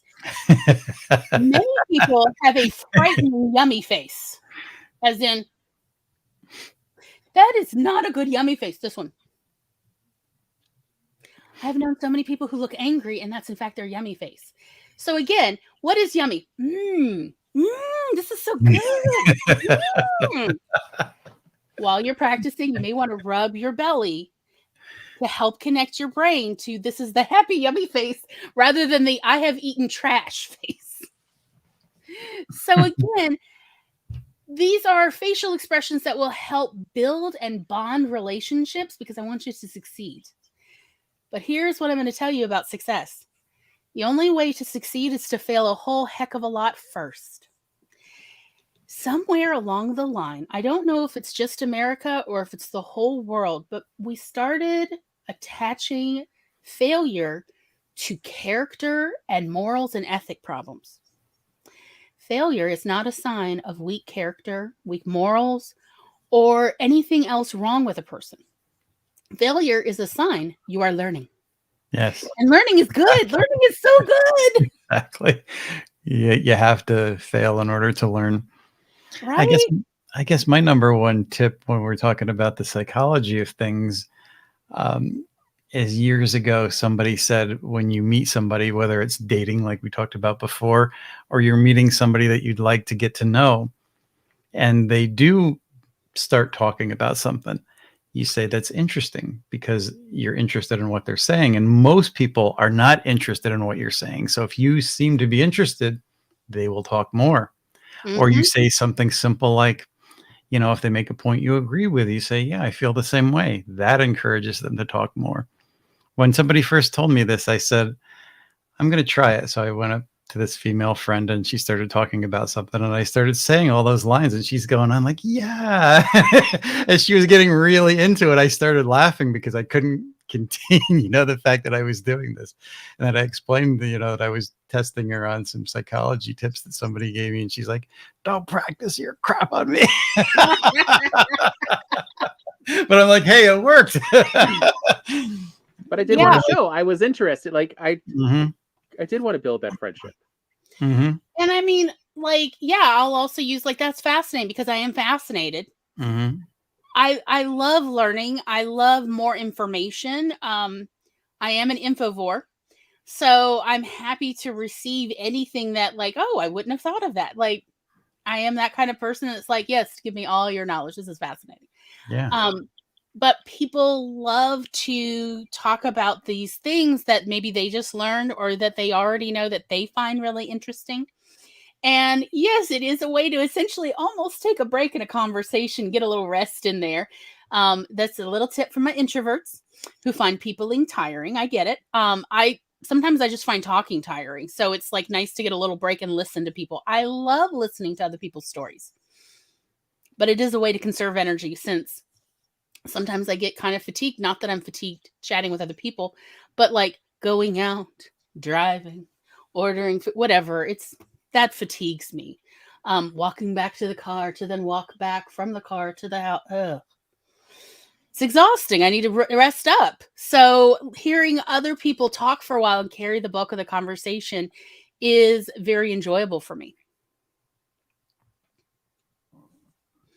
Let other people talk. Yep. Show interest, show that, what they're saying matters. Because to the world, most of the time, when people are talking, they're waiting for a break so they can kind of put in what they're thinking. And then you'll say your next line, and then they'll continue with that subject. So they're not really listening, and they're not really participating in a conversation. It's more like, they want to tell you some things. And They're monologuing. Yeah, you need to listen whether you're interested or not. I have noticed that I would say a lot of people, I would dare to say maybe 60% of people approximately have this bad habit. Yeah. Of just waiting for their turn to talk rather than trying to have meaningful conversations. Yes. A good listener is rare, and it's appreciated. I get energized for meaningful conversations such as what we're having here today. I find those meaningless conversations where people are just waiting for their turn to talk very exhausting. Yeah. But getting someone to talk about something that's very interesting to them is a way to turn around a vacuous conversation into a meaningful conversation. Mm-hmm. And once you've gotten them to change gears, then often they are also more receptive to the meaningful part of the conversation you'd like to contribute, such as to talk about whatever, is meaningful to you in that moment.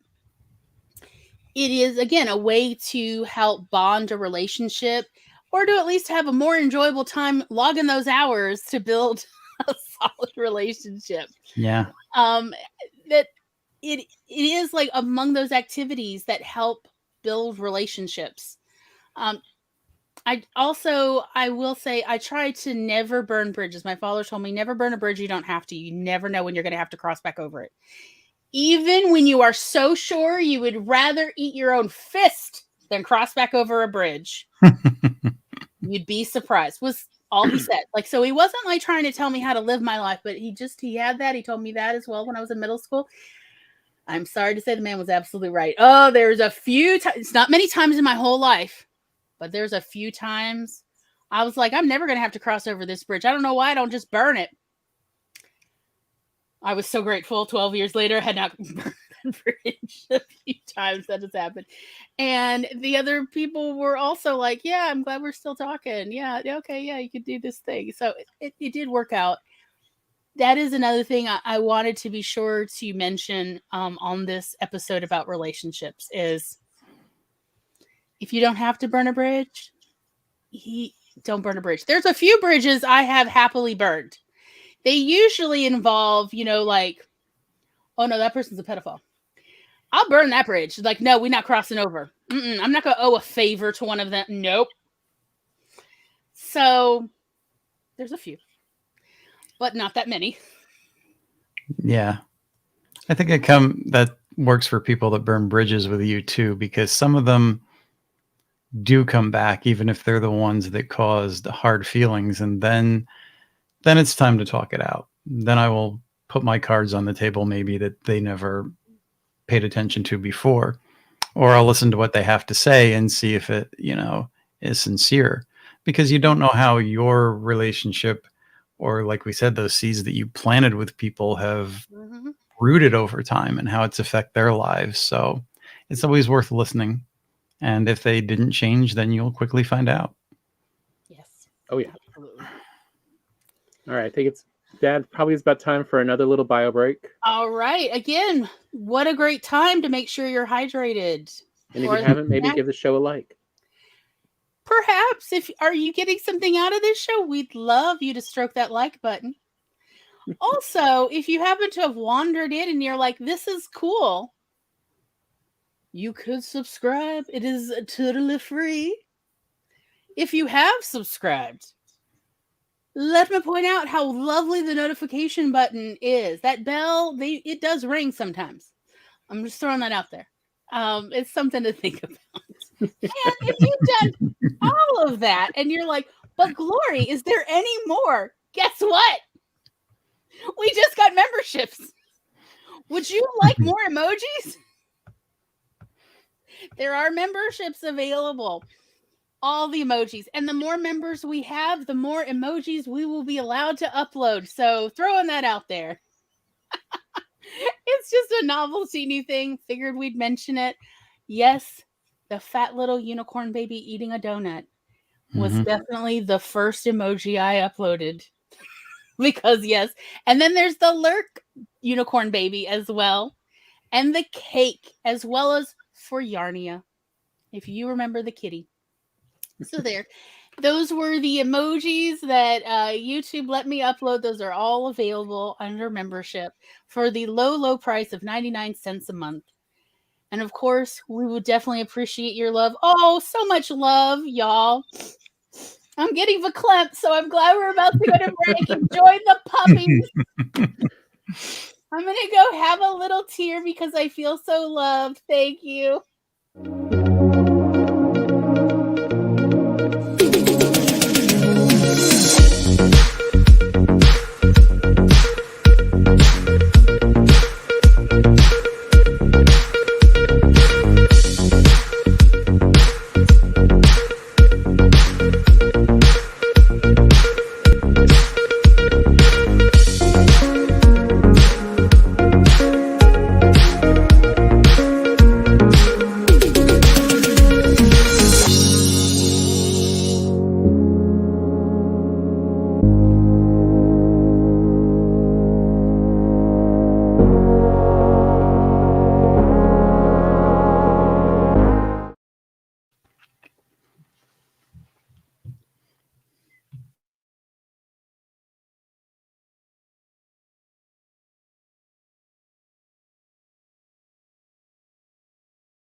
Beep beep. Beep beep.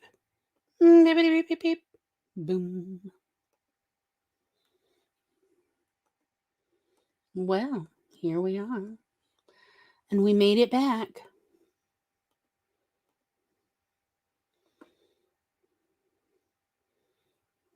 Shall I unmute you?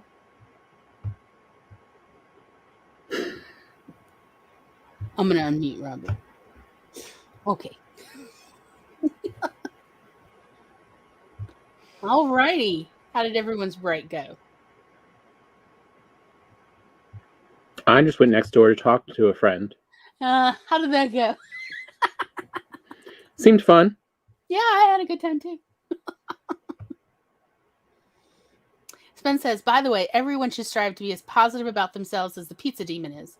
We got an ice cream treat and he picked out gold sprinkles because, quote, he deserves the gold sprinkles. I agree. He definitely deserves all the gold sprinkles. Which I couldn't help but respond. Yes, Queen. We should always know and believe we deserve the gold sprinkles. Agreed.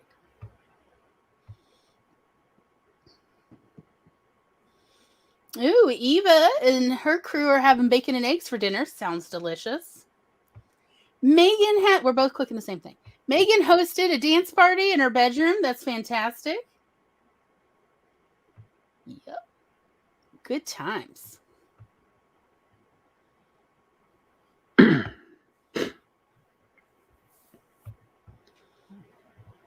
Oh, and Eva did post the link to the pineapple pen video. Ah. Oh dear. Are we having technical difficulties? Is it in fact an awkward sibling stream? No, it's just trying to go for links that I'm not clicking on. All right. Well, here we are. Let's see. Tom and I actually were during the break talking about the things we had messaged, we had written down we wanted to be sure to talk about on this show. Such as silence does not equal anger. If someone is quiet, they may just be dealing with stuff. A lot of people are just dealing with stuff because many people grew up with that, saying, if you can't say anything nice, don't say anything at all. And it doesn't necessarily mean that they can't say anything nice about other people, but rather they can't say anything nice about their own life in that moment. So they're just not going to say anything, rather than people just trying to touch base, know that you're alive, that you're okay, or that you're not okay, and that you need a delivery of chicken soup stat. Yeah. But yeah, like silence does not equal anger. But it's kind of what we seems to have taught ourselves a lot.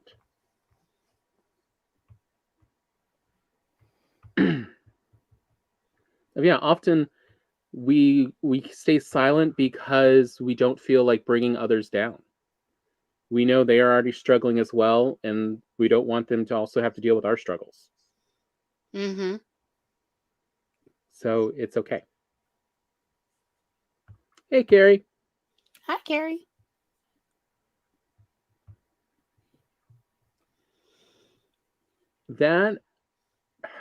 So speaking of family baggage,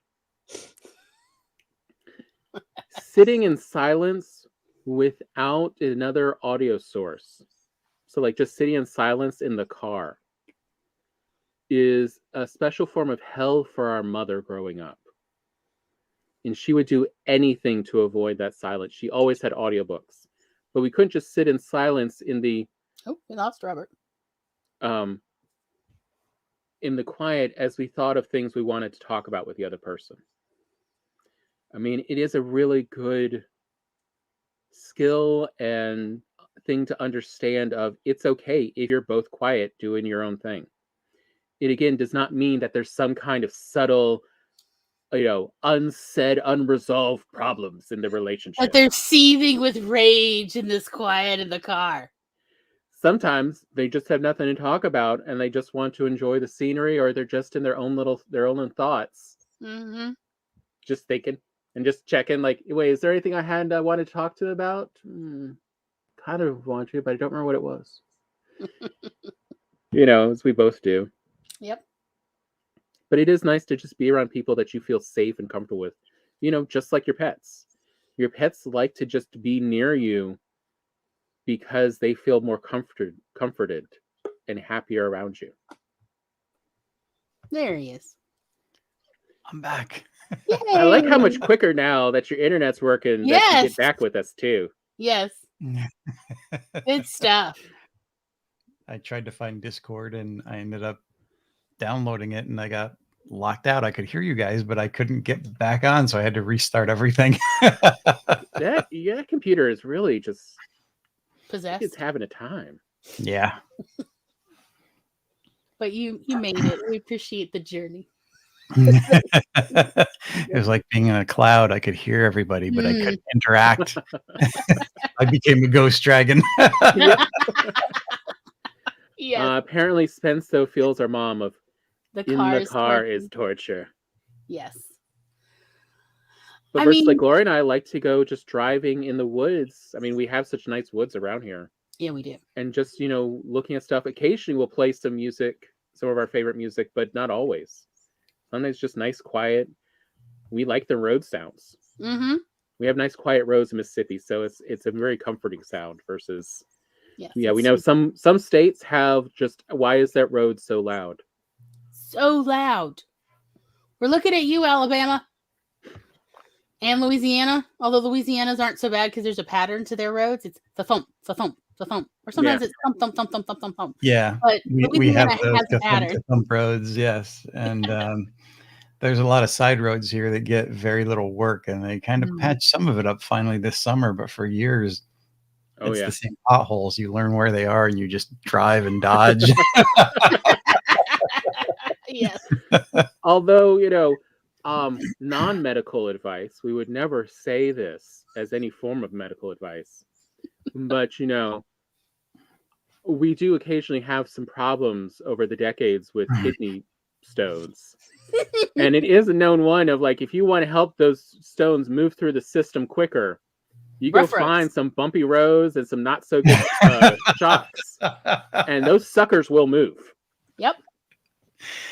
Yeah, that's a subject that I'm well versed in myself. And and my sister may have told that a couple times with her ex when they didn't have good medical insurance of if we can just get this to pass before we get to the hospital. Yeah, I'm taking the worst maintained roads on the way to the hospital. Taking him to the hospital on the far side of town so that the drive is super bumpy because we don't have the money for him to go in the tank to vibrate him. Guess what? He passed it on the way to the hospital. I never thought of that. I wonder if jumping up and down would work. We have actually used those massagers, the at-home ones for necks, whatever. But we've used them on spots in the back, and they do sometimes help. I've talked to doctors about it. They're like, yeah, we just use a medical version of the same thing. And like a nurse or a technician will have it on their hand and then put it on there, vibrate your back for a little while in various spots, try to moving it down. I mean, you're just paying hundreds, if not thousands of dollars for someone to do what you can do at home. So I'm just saying, in this dystopia of inadequate medical care, bumpy roads and an at-home neck massager can go a long way to helping with kidney stones.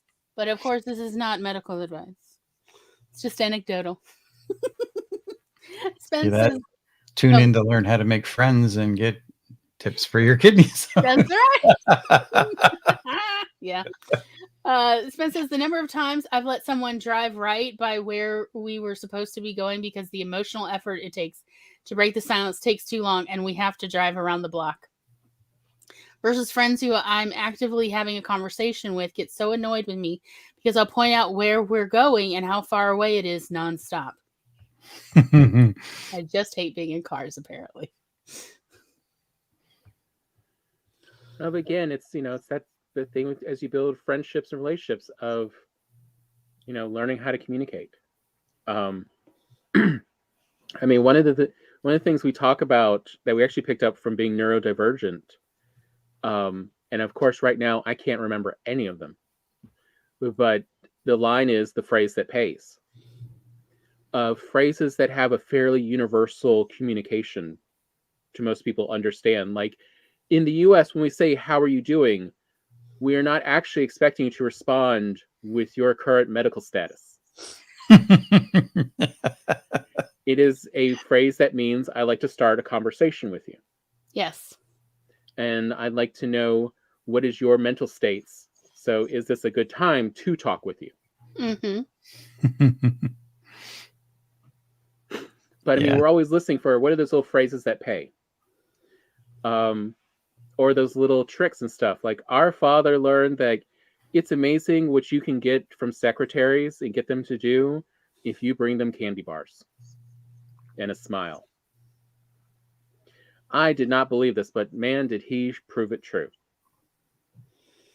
Y'all, Dad could get anything, knowing exactly what kind of candy bar a particular secretary liked. Like he would be going asking for documents that, no, we cannot give that out. Like we're legally, we can't, we can't make a photocopy for you. Dad's like, what's your favorite candy bar? And they'd, oh, well, I like whatever, Snickers, Zero, Chunky, everybody's got their thing. Literally go out to the gas station, come back, hey, so is there any way I could see that information? They're like, let me see how to do it. A candy bar. Like less than $1. It's a random act of kindness. And I was like, in a okay, supermarket. here, if you want to see who owns this house, you want to see who owns this building, I'll tell you who has bank accounts at this bank. You would be surprised. A candy bar, y'all. This is. Mm-hmm. But again, it's that little bit that says, I am paying attention to you, and I do have, I was paying attention, like, because he would just like, I mean, it's also one of those little conversation starters that no one objects to, of like, do you have a favorite kind of candy bar? What is your preference? Like, are you a caramel and nougat person, or do you think nougat's bad and you're more of give me a pure chocolate and maybe some nuts in there? Mm-hmm. Like, it's a fun, there's no wrong answer. There's no, oh, this is code for something else. People like to talk, we'll talk about it freely. But the part where if you remember what it is they do like, it's an easy, quick way to also show you were paying attention to them.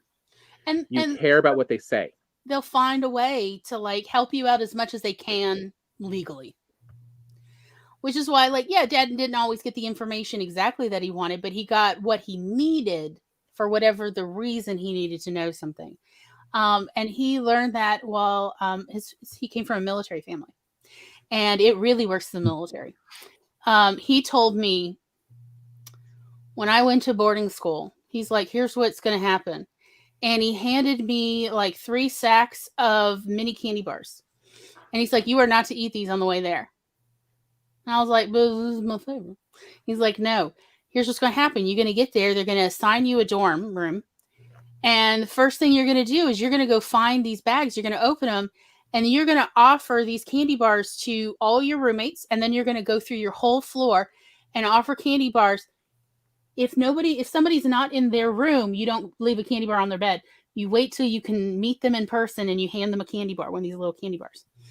And I'm like, what's that going to do? He's like, everybody's going to be your friend. I'm like, I don't think you can buy friendship for a candy bar. Y'all, you can buy friendship for a candy bar, for a mini candy bar, not even a full size.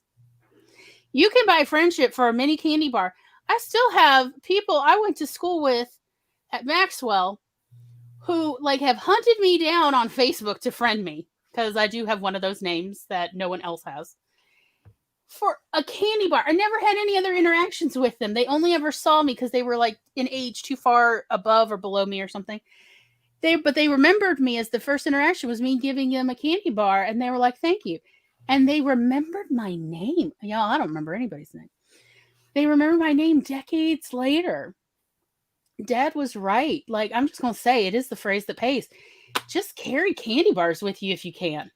And the other one, in the same vein, but if you want to seem a little bit fancier, even though no, it's not really fancier. I don't know why this works though, I'm a classy person. The classy version at least in the States, is Hershey Nuggets.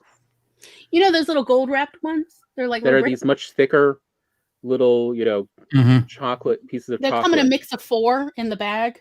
But look, you give a secretary, you give anyone a little bag of 3 or 4 of those, and they think you are the fanciest, you have money.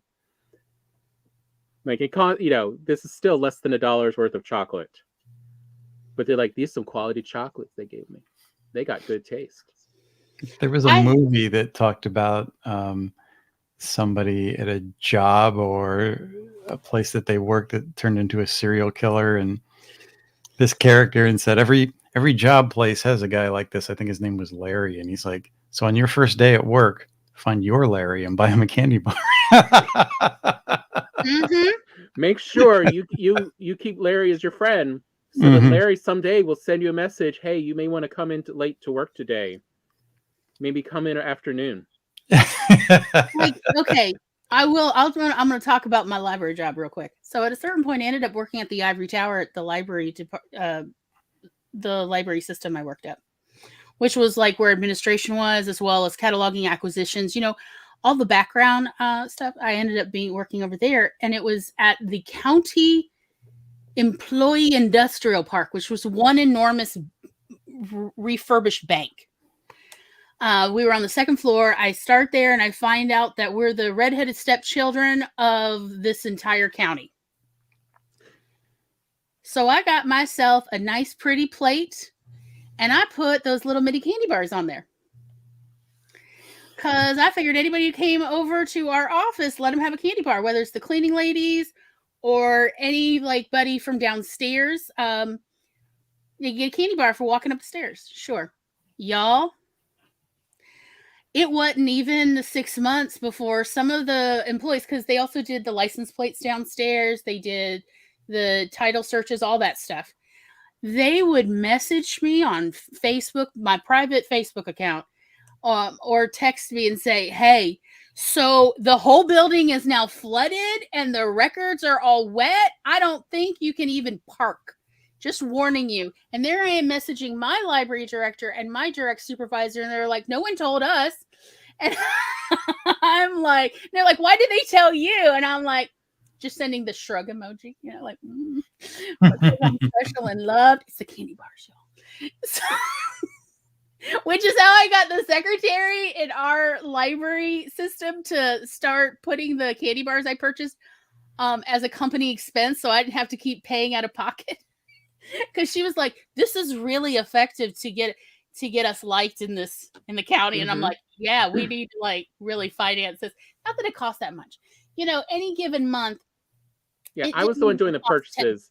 It didn't even cost $10 to get enough candy bars. But every time, see, the UPS people and the FedEx people didn't like to lug up all our heavy books upstairs when the elevator wasn't working. But knowing that there was a mini candy bar or 2 waiting for them, they didn't mind lugging up 40 to 50 pound boxes of books, up to 6 boxes of books at a time. They did not mind, because they knew there was as many candy bars as you want, you can have. Thank you so much for bringing those boxes up. Yeah. And think of the cost of these candy bars. So I'm just like, I'm just saying, let us not underestimate the power of what we call in the South happies. Oh, here's a little happy for you. That's how it's like in the South, in the deep South, we say it. Here, I just got you a little happy. And it might be a cute little notebook with a little pen, or, just something like you get at Target for in the dollar section. Just a little happy to let people know that you were thinking of them. It goes a long way to bonding those relationships, whether we're talking about a business relationship or a personal relationship, a friendship, dare I say even a romantic relationship. I know I said I wasn't giving romantic relationship advice, and here I am. But these little kinds of what we call happies really can go a long way to making, because every time they look at that, whether we're talking a notebook or the candy wrapper in the trash, they're going to think of you fondly. It's like the hotel that puts out cookies at 3:00 because you're staying a couple of days. You remember those cookies, because if the cookies are good. Cookies? Yes. Hot, still warm from the oven? Yeah.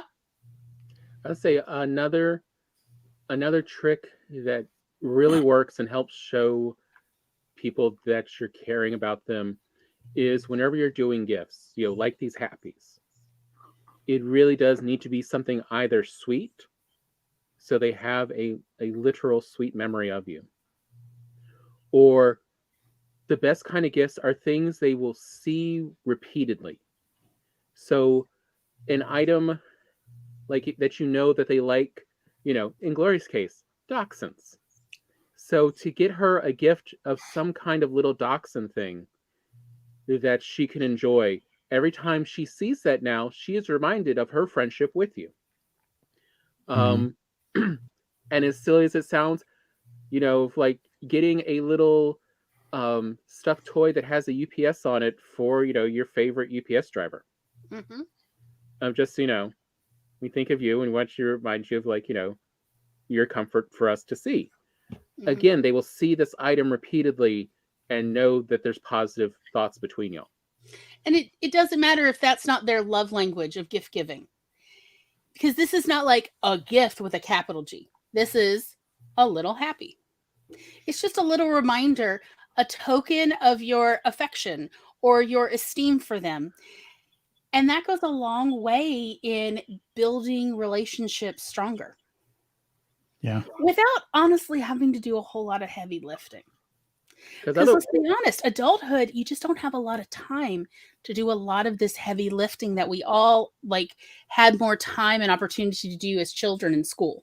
I mean, because the equivalent is needing to message them on a weekly or more basis to touch base, versus if they have a little object of yours, then every time they see it, they're reminded, and this does the same effect psychologically.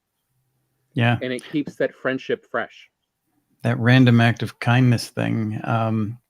I collected, I still do, but once in a while, but not like I used to, die-cast cars, like little Hot Wheels. Mhm. And, I was going to say, is it like the Hot Wheels in the Matchbox? Yeah, I used to collect those too. And the group that I was a part of had the random act of kindness, which the idea was if you had something extra that you knew another member had, or, somebody was having a particularly difficult time, send them a little car. And I remember after I had my car accident and the world was falling apart, I started getting all these little cars in the mail. Even though I don't collect, I have a case out in the hall with all those cars still in it. Oh, that is so sweet. Yeah. So again, it's a way to keep your friendship and relationship fresh without having to constantly talk. Because we don't always have the time. Yeah. Another one that kind of reminds me of things we wrote down to talk about today. Which, look, this was the best way I could think to write it at the time. Unless someone says they have a beef with you, it's probably just chicken on the table. Silence is okay, but we do tend to, because of all these overly dramatic reality shows, as all I can think of. I mean, I could be wrong, but it seems like because a lot of people watch a lot more of those, it's more normalized.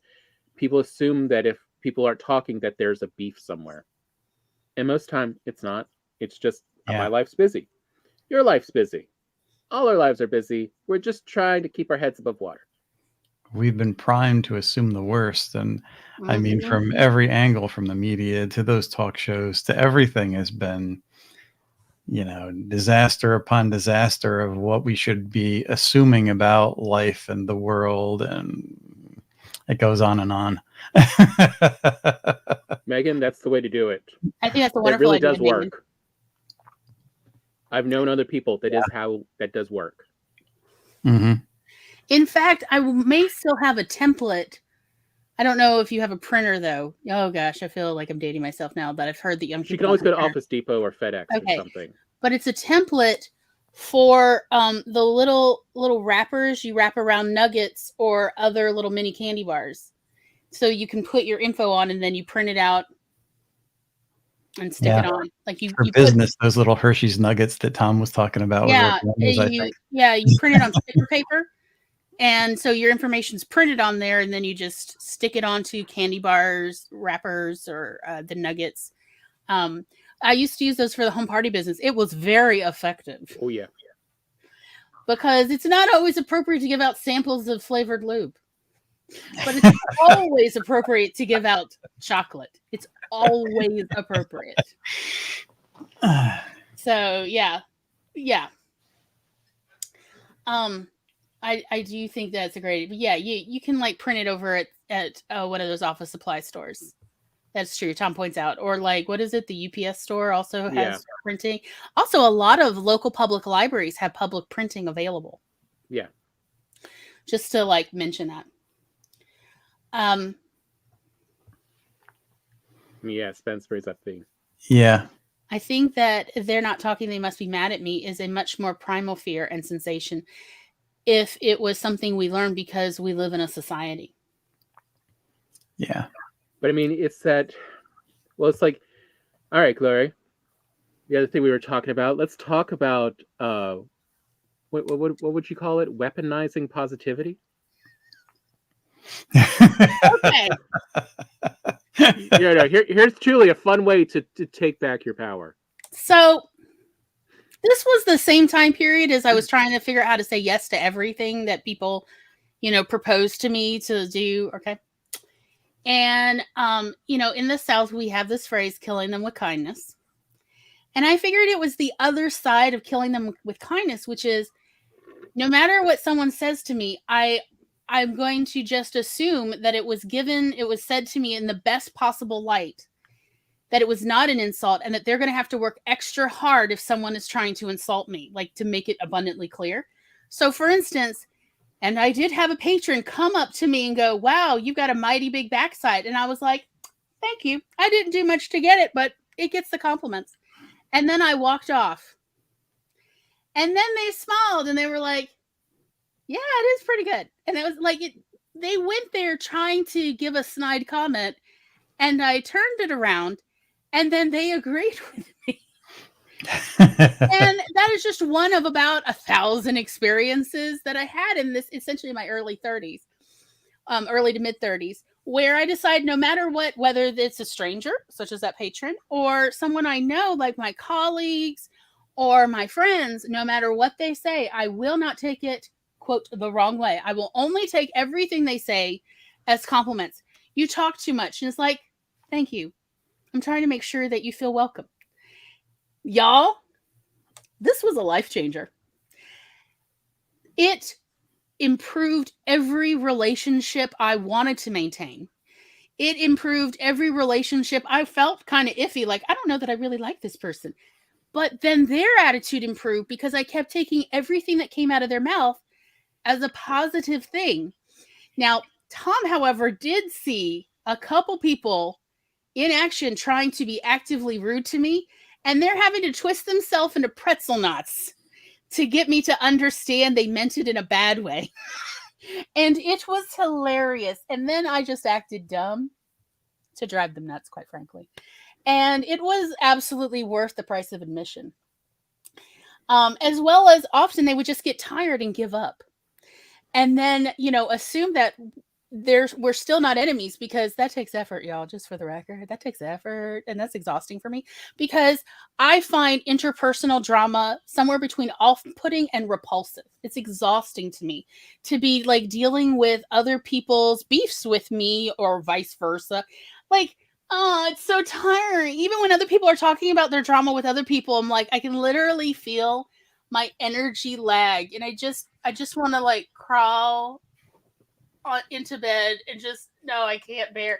I don't know why, but it zaps all of my energy when people are talking about interpersonal drama, and especially when they're giving me a play-by-play. It's like, I can't cope. So instead, I even took that approach when people were telling me about their interpersonal drama with other people. Well, maybe they're just really trying to look out for you, and they're concerned about like your landscaping may not be, sustainable. Have you asked them that? And several times people were like, I haven't thought of that. Do you really think? I'm like, I don't know, but it might be worth asking. Y'all, several other people's relationships turned around again from this idea of assuming anything people tell you is not meant in a negative way.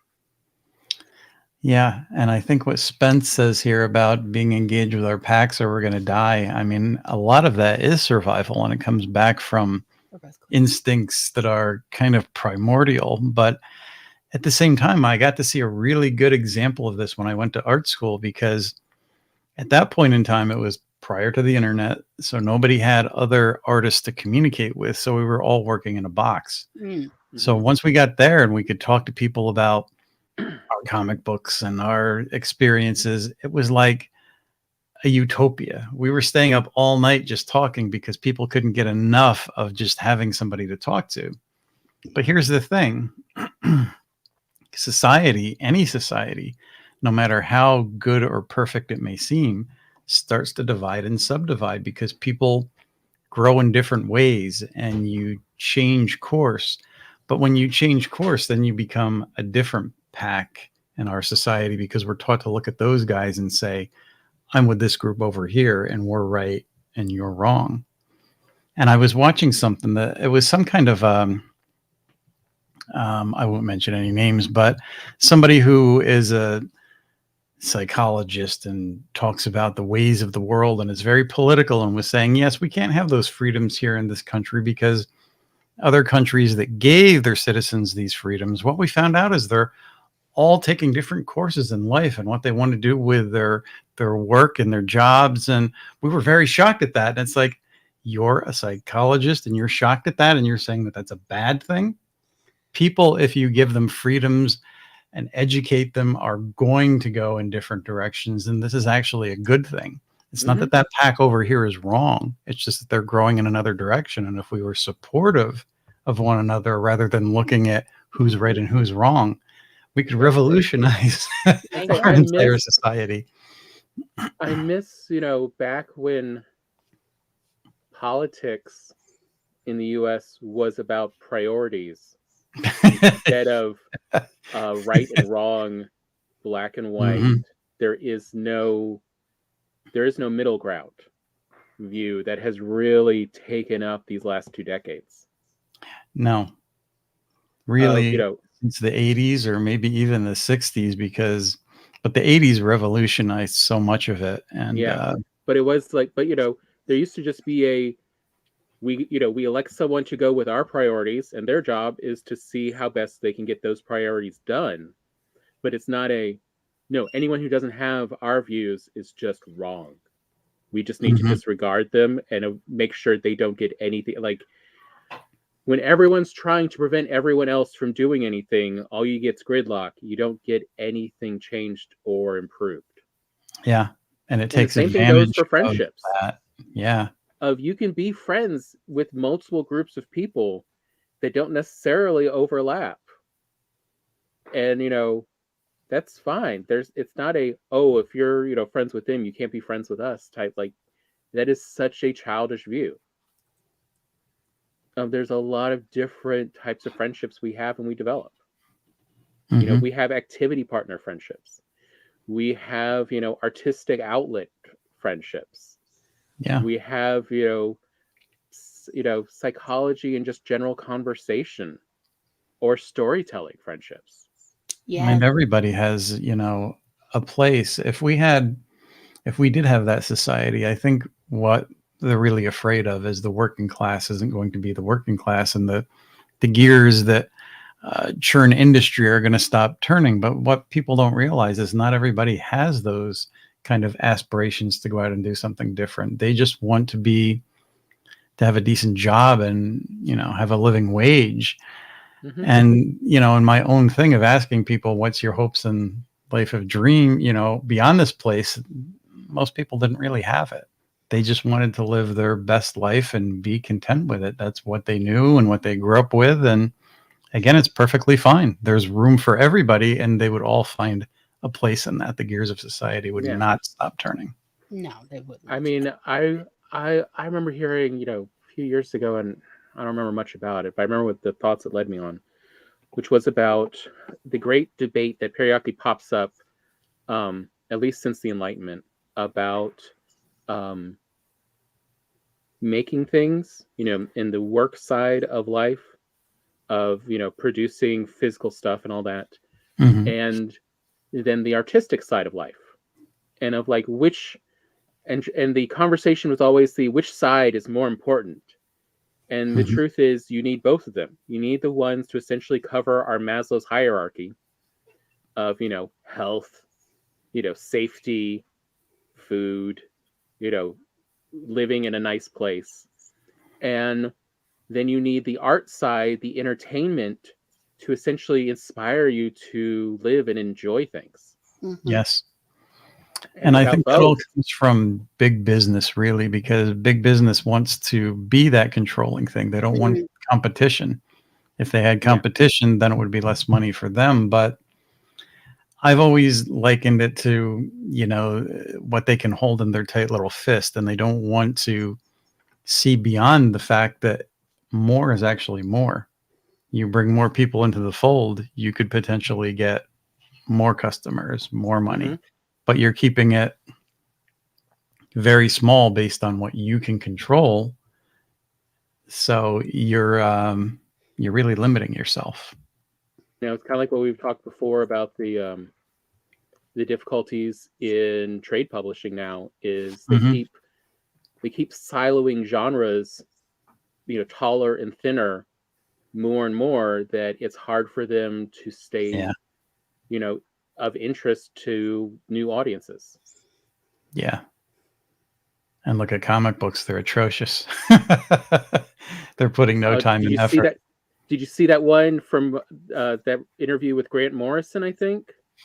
No, I haven't. Of the only reason why he got back with DC was he heard what DC's publisher in charge wanted to do to Superman. And he's like, all right, if I write this for you, can I also write Superman so you won't do that?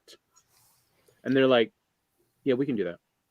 Because they wanted to turn, Kal-El, Superman, into an authoritarian ruler. Kind of like what happened in the Red Ultimate Sun Universe. Yeah. One, they wanted to do that to the mainstream one. And he's just like, don't do that to Superman. That's not how. No. Okay. If I promise, I'm like, that's according to Grant, like, that's why he came back to write. A few things he wrote was because part of that deal was, and I'll write some other stuff for Superman, so you will never do that. That's a perfect example of business and also, I guess, relationships. They turned to movies and comics because that was going to get them much more money. So the thing that's your key point of interest that you're drawing all those stories from, you stop paying attention to. So there's no more really good stories to draw from. So what happens when the movies run out? Then you move on to the next thing, because corporate thinking isn't for longevity. It's always finding the next thing. So they tend to go for more inflammatory ideas. So those relationships are not good for business, and they're not good for people, because that trickle down does affect society and all of our relationships. And I know people that have no clue about business whatsoever, but they're living their lives like something they saw in the media, and they have to run around like chickens with their heads cut off, living like their life is a business. Or the other one Gloria and I were joking about was never ever form a relationship based on a rom-com you watched. Only bad ideas exist in rom-coms.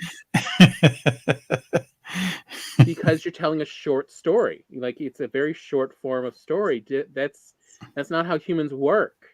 Gloria's been playing The Sims 4 recently, and she's like, wait, is this why people are doing these behaviors? Did The Sims normalize this weirdness?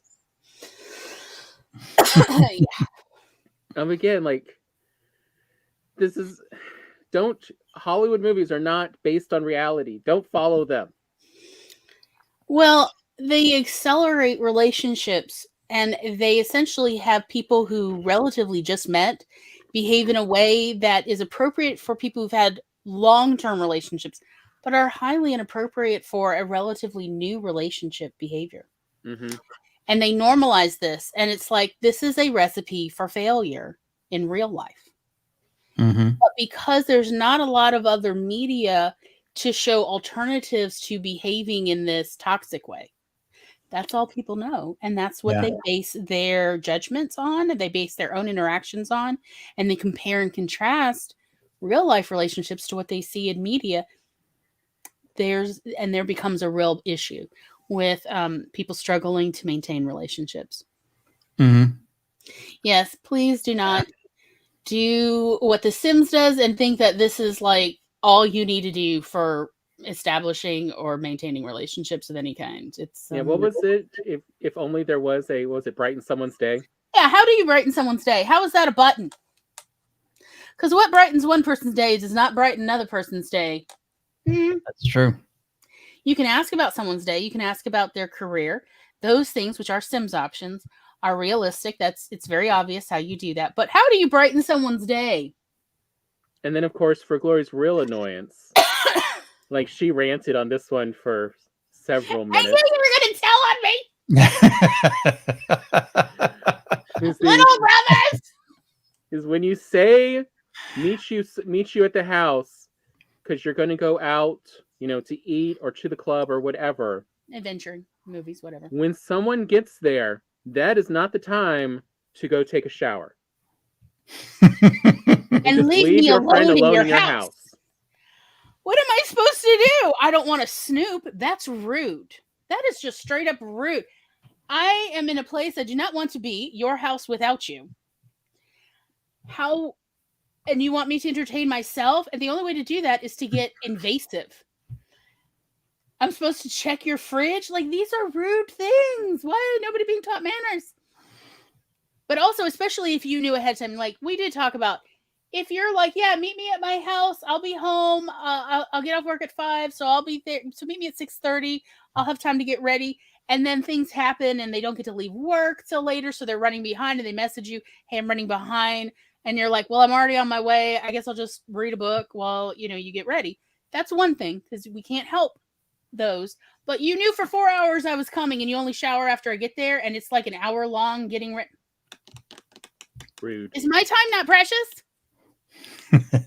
Yeah. However, as Tom pointed out, those people may have been trying to flirt with me, and I just didn't pick up on that. But also, again, I want to point out, in a long-term relationship, flirting with, I'm going to go get in the shower or bath right now, that's fine. That's perfectly reasonable flirting in a long-term relationship. But it is not in anything else. That is inappropriate behavior for, like, I'm trying to start a relationship with you. Like, no, why are you trying to, like, catch creeps here? No. Yeah. That's a very private thing to bathe. Like, Also, I don't like sitting in a bathroom while somebody's taking a bath and talking to them through the shower curtain. It's steamy and hot and I'm fully clothed. This is, ugh.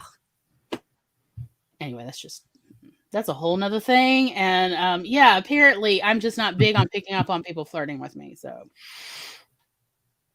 yeah, that's just a whole nother problem. And frankly, sometimes I think people need signs. I'm flirting with you now. Yeah.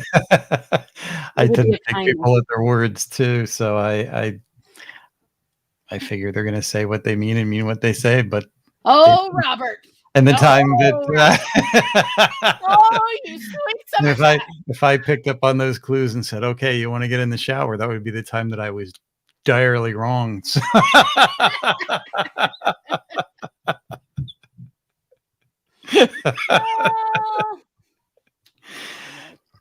So yeah, I used to be very trusting and I didn't pick up on those things very easily either. I've learned since then. But I will share, like, how I learned, like, effective flirting is from silent films, believe it or not. And I've tried it out, and I'm not saying that this would necessarily work for everyone because it depends on who you're trying to flirt with. But I found, because silent films are silent, so they really have to use slightly exaggerated body language. And also because film was still very new back then. So there were not established norms yet much of the time. So I found the romantic flirting going on, or even the friendship kind of, I guess it's sort of like flirting, but essentially it's, meeting new people. I found what was happening in silent films to be very instructive, but, essentially take that down a little bit in, the overacting. That's all. But I actually found those were great examples and were very good at communicating how to flirt with people where they will interpret it correctly and they won't misinterpret it. Either where they're oblivious to it or they think you're being aggressive when you're not trying to be aggressive and so on. So ironically, 100-year-old films were very instructive for me. I appreciate that, Eva, by the way. As long as we can, yes. Well, that's. But I'm better at interpreting the people who are less than trustworthy, I guess I should say. After being trusting, about just life experience, Mhm. as you do start to learn, like, what are the little red flags? Yes. So it is easier to just be in general trusting. Like that's why I posted a bunch of things we were going to talk about. We wanted to mention, including it's okay to drop off the face of the earth and pick up your friendships months later. Mm-hmm. Sometimes it's just too much to handle right now, and that's fine. But the other one that I forgot, of course, to start that one. But the trust, when people tell you something, trust in what they're saying.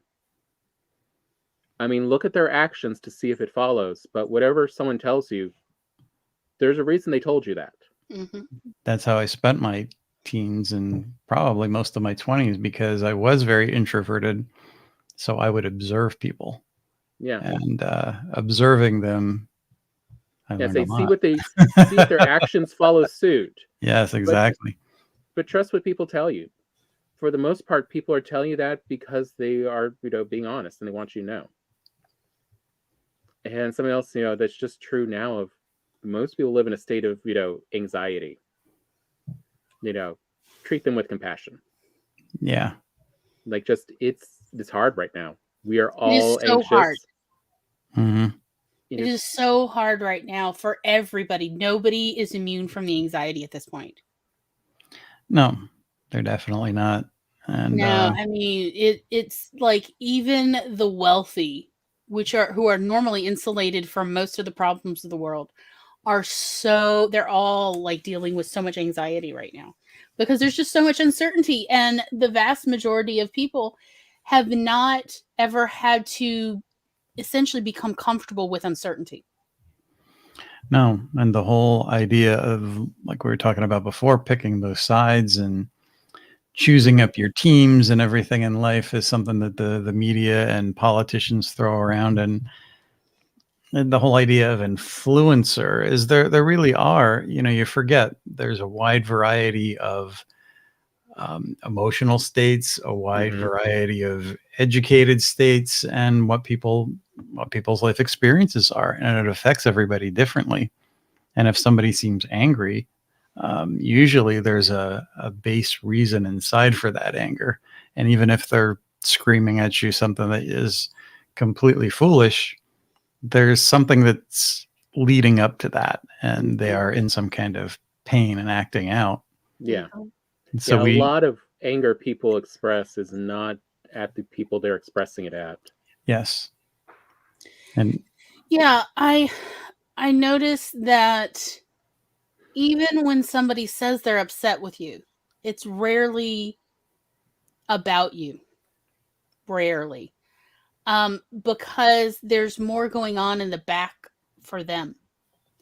Because I found like most people only know me a little bit, because it takes time. It takes a lot of time to get to know any other human being, period. And I've done a lot of living in my years, so there's a lot to know about me. I've had so many experiences, and I've lived in so many different places, and I've done a lot. I was doing a lot of living there for a while until chronic illness slowed me down. And so they don't know me. So whatever they say about me, it's not likely to be accurate because they would have to know me well. So when somebody tells me like, oh, you're so da-da-da-da-da, it's like, how do you know that? You barely know me. You certainly don't know my mother's maiden name, let alone any of my history. So why would you think that? Well, that's often have to do with their own baggage or their own perceptions. So what I'm really dealing with is a mirror situation where they think I'm a mirror, but it's bouncing off of me. It's not accurate. And I need to then deal with them and their perceptions rather than my actual character or actions or inactions or whatever. So, because when people are making accusations, that's rarely about you. It's usually about them. Versus when they're just trying to have a conversation and saying, this is what it looks like. So what's really going on? They're just trying to understand. That's compassion leading the way. And they're not making assumptions. They're asking for clarification. But they are stating what this looks like from my perspective. Can you tell me more about what's actually happening? Yeah. So and that kind of brings up another one we wanted to mention from what's her name? Not Lil Lounge. Brene Brown? Brene Brown. Nothing makes people act more monstrous than having shown vulnerability. What did Brene Brown called it? Something, did she? What was it, like a vulnerability hangover or something? Yeah, vulnerability hangover. Yeah, everybody is feeling really vulnerable. That's a great point. And the best cure, if you could, as a society, get people to follow it, would be to ignore the media, ignore the politicians. They would have to come up with a completely different tact. But it's crazy, you know. Bad news sells, so they give you nothing but trauma after trauma, and they up it over time. I remember back in, was it the 90s? I took big breaks on TV. I probably watch more TV with streaming now than I ever did, but I was bored with like 80s and 90s TV for the most part, except for a handful of shows. So coming back to not watching the media and then watching the media after long periods have gone by, they would be saying things like, there's not enough time in the day. Tune in at 6 o'clock and we'll show you how one American family actually finds time to eat dinner together. And I was like, what's going on? Yeah, what is this world I'm apparently living in? I know. Once you're away from it. It's ironic because in the 80s and 90s, our family was actually eating dinner together every night. Exactly.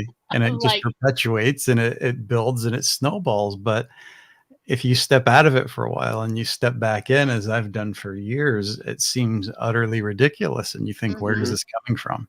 It's one of the reasons why I do try to follow at least NPR's news one, because they still have an editorial board that acts like a real newspaper's editorial board of how can we be even-handed with this information and not just use sensationals, conversation points to drive views and clicks.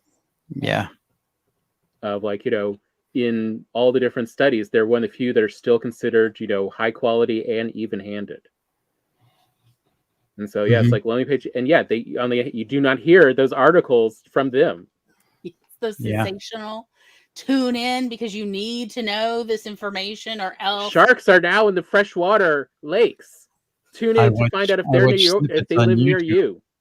They come out with, YouTube channels for all news media. So something looks kind of interesting, I'll watch it, but then you watch another media and they say something different. You have to compare and find your truth somewhere between the lines, because it's like dialogue, good dialogue in writing. It's not what's said, but what's meant. What do they mean?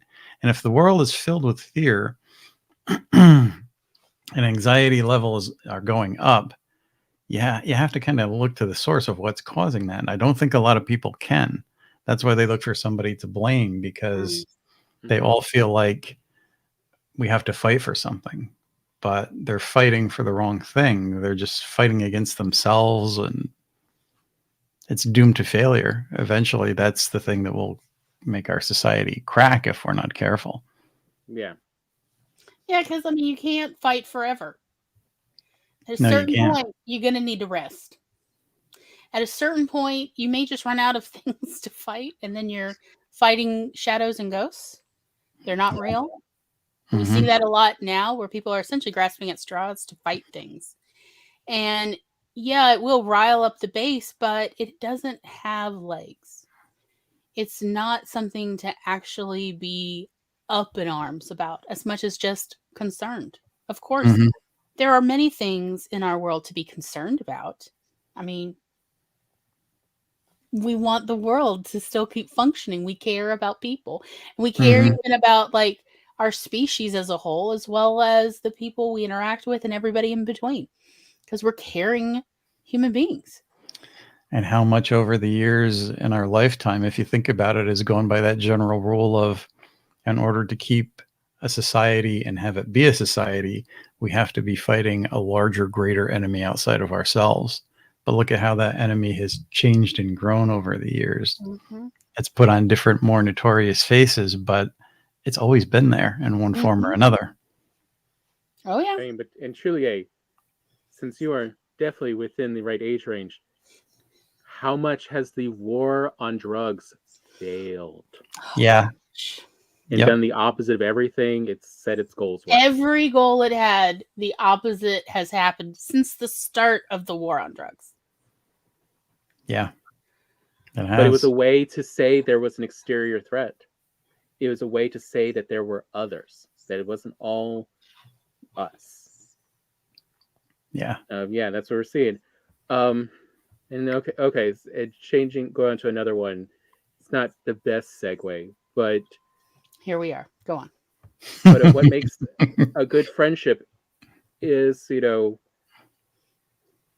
you have to go more than halfway because of perspective. Your perspective of 50% is different than the other person's perspective of 50%. Perception. Mm-hmm. And so in general, yeah, you need to go 60 to 70% of the way from your point of view to meet them halfway. Yeah. You need to go 2/3 or more so that there will be crossover and you will actually meet versus the gap. Yeah. And again, that's fine. That's a good relationship. That's not a problem.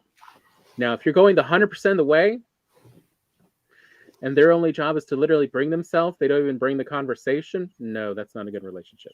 Mm-hmm. No, because it's not egalitarian. They're not putting in effort at all, so they're not invested in that relationship.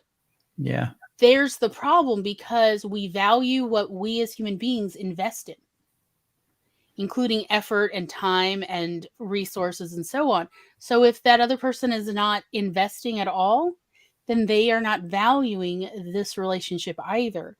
And it means that they'll drop you like a hot potato whenever this relationship becomes inconvenient for them. So better to invest your time and energy and resources in relationships where the other person is also invested at least somewhat. Like maybe a person only has the energy and time to go 10% of the way for a period of time due to illness or jobs or anything, children, something happens. And so they don't have much in the way of any kind of resources to meet you. And they just barely can at least respond to your messages. And what's in common is good. Invested. But like we talked earlier, those contradictions and contrary things are what sharpen us and help us to grow. It's like my significant other and I have talked, and I said, we see eye to eye on most of the important things, but I would not want a relationship. I've had relationships where it seemed to be very one-sided, and, I wouldn't want a relationship that was just like purely not there with, you have everything in common. You're not learning and growing together as much as you do if you have things in common and different interests, and taking an interest in one another's interests and discovering new things. Yeah. I thought Eva had a good point with the distance varies by friendship for sure. Communication is a key ingredient of any healthy relationship. Mm-hmm. The silence mentioned before, if one party of a relationship feels neglected in that silence, the other parties are accountable not for the time away, but for the lack of communicating that need. Yeah. And I mean, and then of course Spence brought up the, speaking of war on drugs. I mean, it did do its real job, which was to criminalize a person of color. But those were not the stated goals. We were talking about what were the stated goals of the war on drugs. Versus the, unwritten goals. Yes, I agree. They did achieve the unwritten goals. There was something that I was watching that talked about, the psychology or the reverse psychology of it. And they were talking about war on drugs, war on terrorism, war on this, and whatever you put a war out there, people get more riled up over it. They don't actually do anything positive about it. And that war Mhm. just perpetuates from one thing to the next. It I never just resolves. I've always found it kind of funny and surprised, like South Park never did a farce on it, but mentioning, essentially showing the coincide of like, for everything the U.S. has said about, the othering and, everything about the Middle East, the way America uses the war on and othering, and the way the Middle East groups use jihad Yes. is so Mhm. identical. Like, it truly is just watching two siblings, yell at each other at a, holiday meal. Y'all are saying the same thing about each other, But loudly. and you don't even realize that you're saying the other is, which y'all don't have any introspection, do you? But this is hilarious from a third person's perspective. Keep going. Yeah. Language and communication doesn't help when you're just bellowing out whatever comes to mind in a hurtful way, because then again, it's just taking shots at one another. There's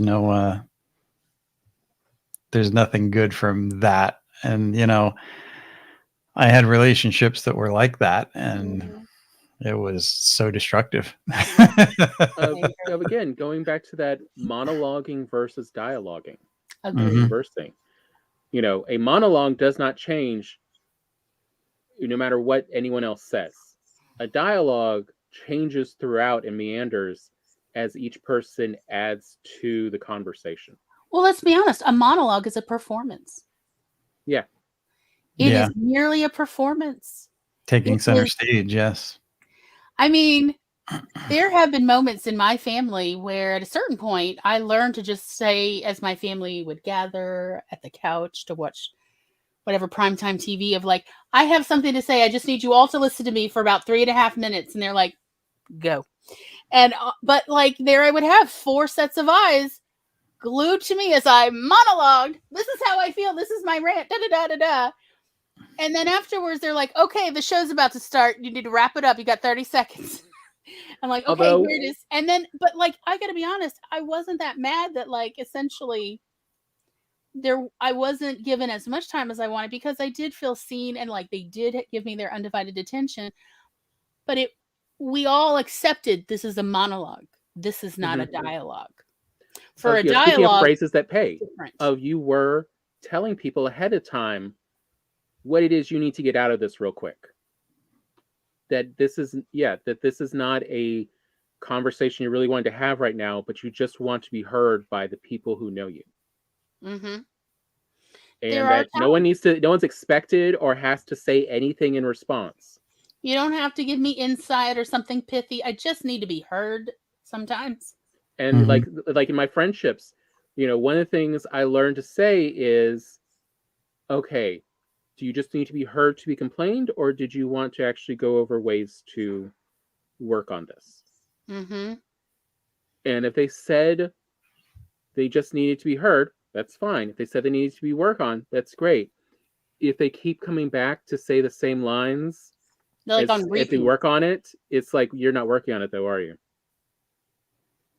What's Yeah. actually going on? It's I've like heard this Gloria was one. saying about business, how you take like one idea that might be good and one idea that might be bad, and then you kind of fuse them together.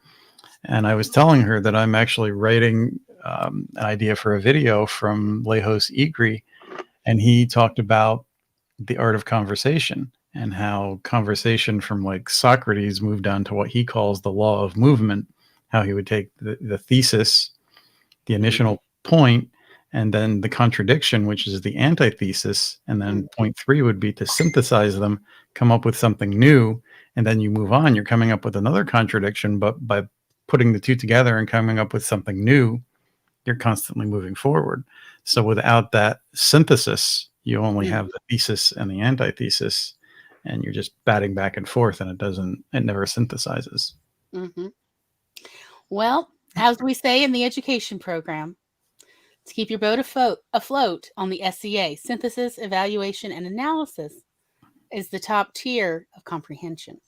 Mm-hmm. And none of them come first. They all essentially are like a circle where you're just constantly going around and back and forth, like a triangle. That is where you get real comprehension. Remember, keep your boat afloat on the SCA. That was our little mnemonic in our class when I was in the education program, to remember the 6 levels of comprehension that we were constantly being quizzed on. Because as educators, you need to come up with lessons that utilize and that take learners along that path to full comprehension, rather than surface level knowledge, such as rote memorization or just basic comprehension of what do you think what you read means? And they repeat back the right answer. That doesn't mean they have deep comprehension. In order to have that, you would need higher order thinking skills, synthesis, evaluation, and analysis. And that is what modern education is trying to introduce to learners now. At least since the late 90s.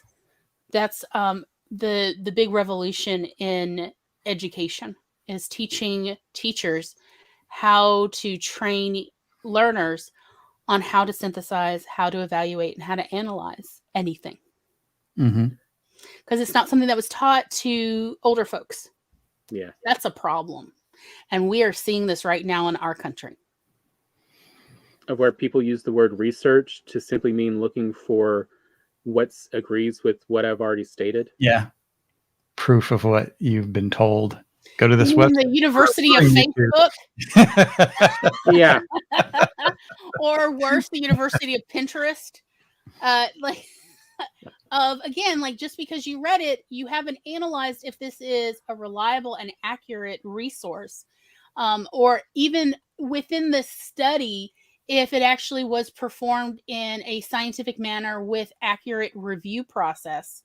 The study even actually showed what it says it did. Oh, I have caught several studies back in the early 2000s. I used to have a subscription to APA, the American Psychology Association, since that was what my degree was under. And like, where I wrote in, it was like, I'm sorry, did you notice that this study that your journal printed, the math literally does not add up? Concern. It contradicts. It openly contradicts itself, and that the conclusion does not match the data in this study. And every time I send an email, they're like, "Hello again, Glory. Thank you so much again for your review. And we have and we've contacted that." They would keep me up to date. There wasn't some conspiracy. It was more of, sometimes it was the journal, the physical journal, actually misprinted numbers. That happened twice out of the 8 studies I emailed them about over a 4-year period. Those studies in history are important because no matter what circumstance you can come up with, we've been here before. And if you look at how people behave and groups as a society and in large groups, we're always destined to failure because of that, all those things that we were talking about earlier. But you could go on, with so many different arguments. And I hear friends and relatives every day talking about their different opinions on this virus. Is it real? Is it fake? Is it this? Is it that? And what happened? And it's a mess. But if you look at history, it's always been this way. Historically, governments will deny because, number one, they don't want to panic people. Number two, it cuts down on population control because those of us who are infirm or elderly basically die off, and that's money that they don't have to put towards that. As we saw with Britain literally pulling. I don't usually get too political on my channel, but since I'm on yours, Glory. No. You also. I'm thinking, Robert. Is that okay? Please go right ahead. Yeah. You're doing great. But of course, look, if you're going to set up the lines, I'm going to take the punchline, darling. Like, okay. I resist. It's like that whole shave and a haircut. Oh, there, the tunes have been found hiding in the walls. Maybe I shouldn't open that can of worms then. Go on, sweetie. Although, Well, I was just going to say that, we have studies over centuries of these things. Yes. I was surprised at we're not actually doing too bad if you really look at the real numbers with polio and You mean the other vaccination vaccines. rates you're talking about? Yeah, the vaccine Yeah. of like, no, people, yeah, as I said, people have always been like this.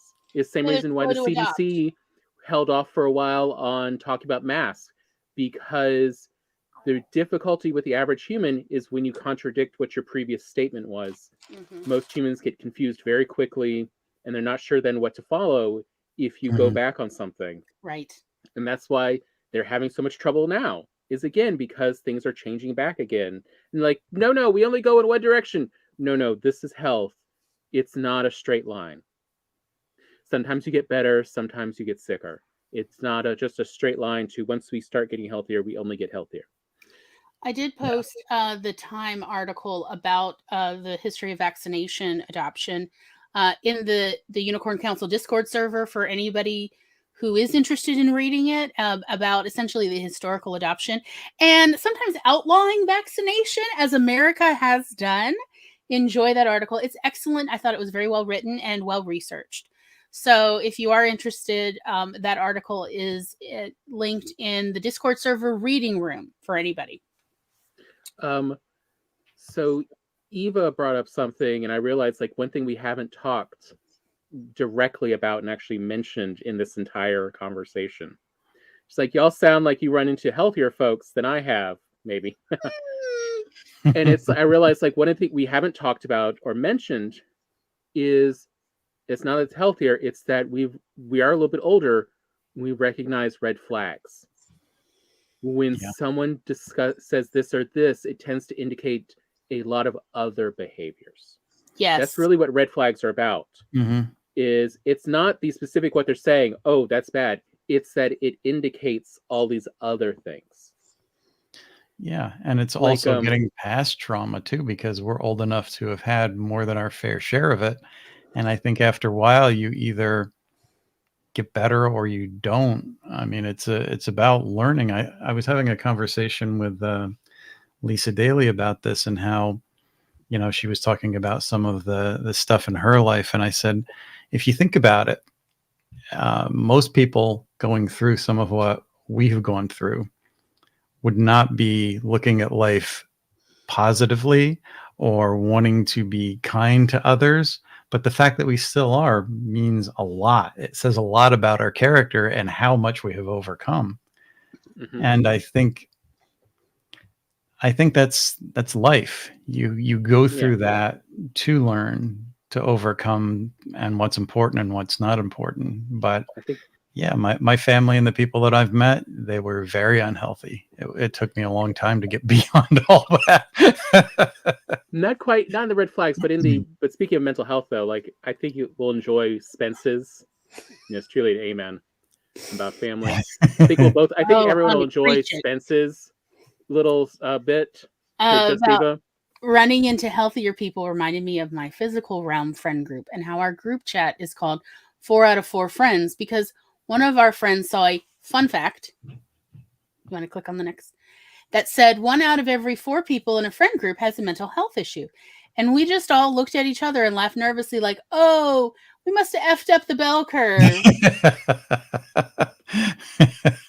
Fun fact. That 1 out of 4 during the 2020s is now more than 2 out of 4. Yeah. Has clinical levels of mental health issues. And if they got COVID, it's now an automatic. They have mental health issues. For real. Like pretty much everyone who's got, even those who were not symptomatic, by the way, that is the very interesting part.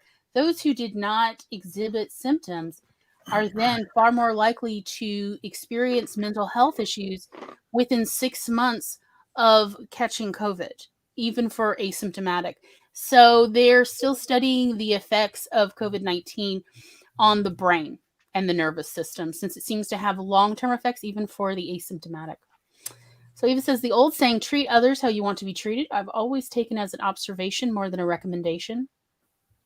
So those who have wanted for comfort and communication are more likely to show those traits to their people, I think.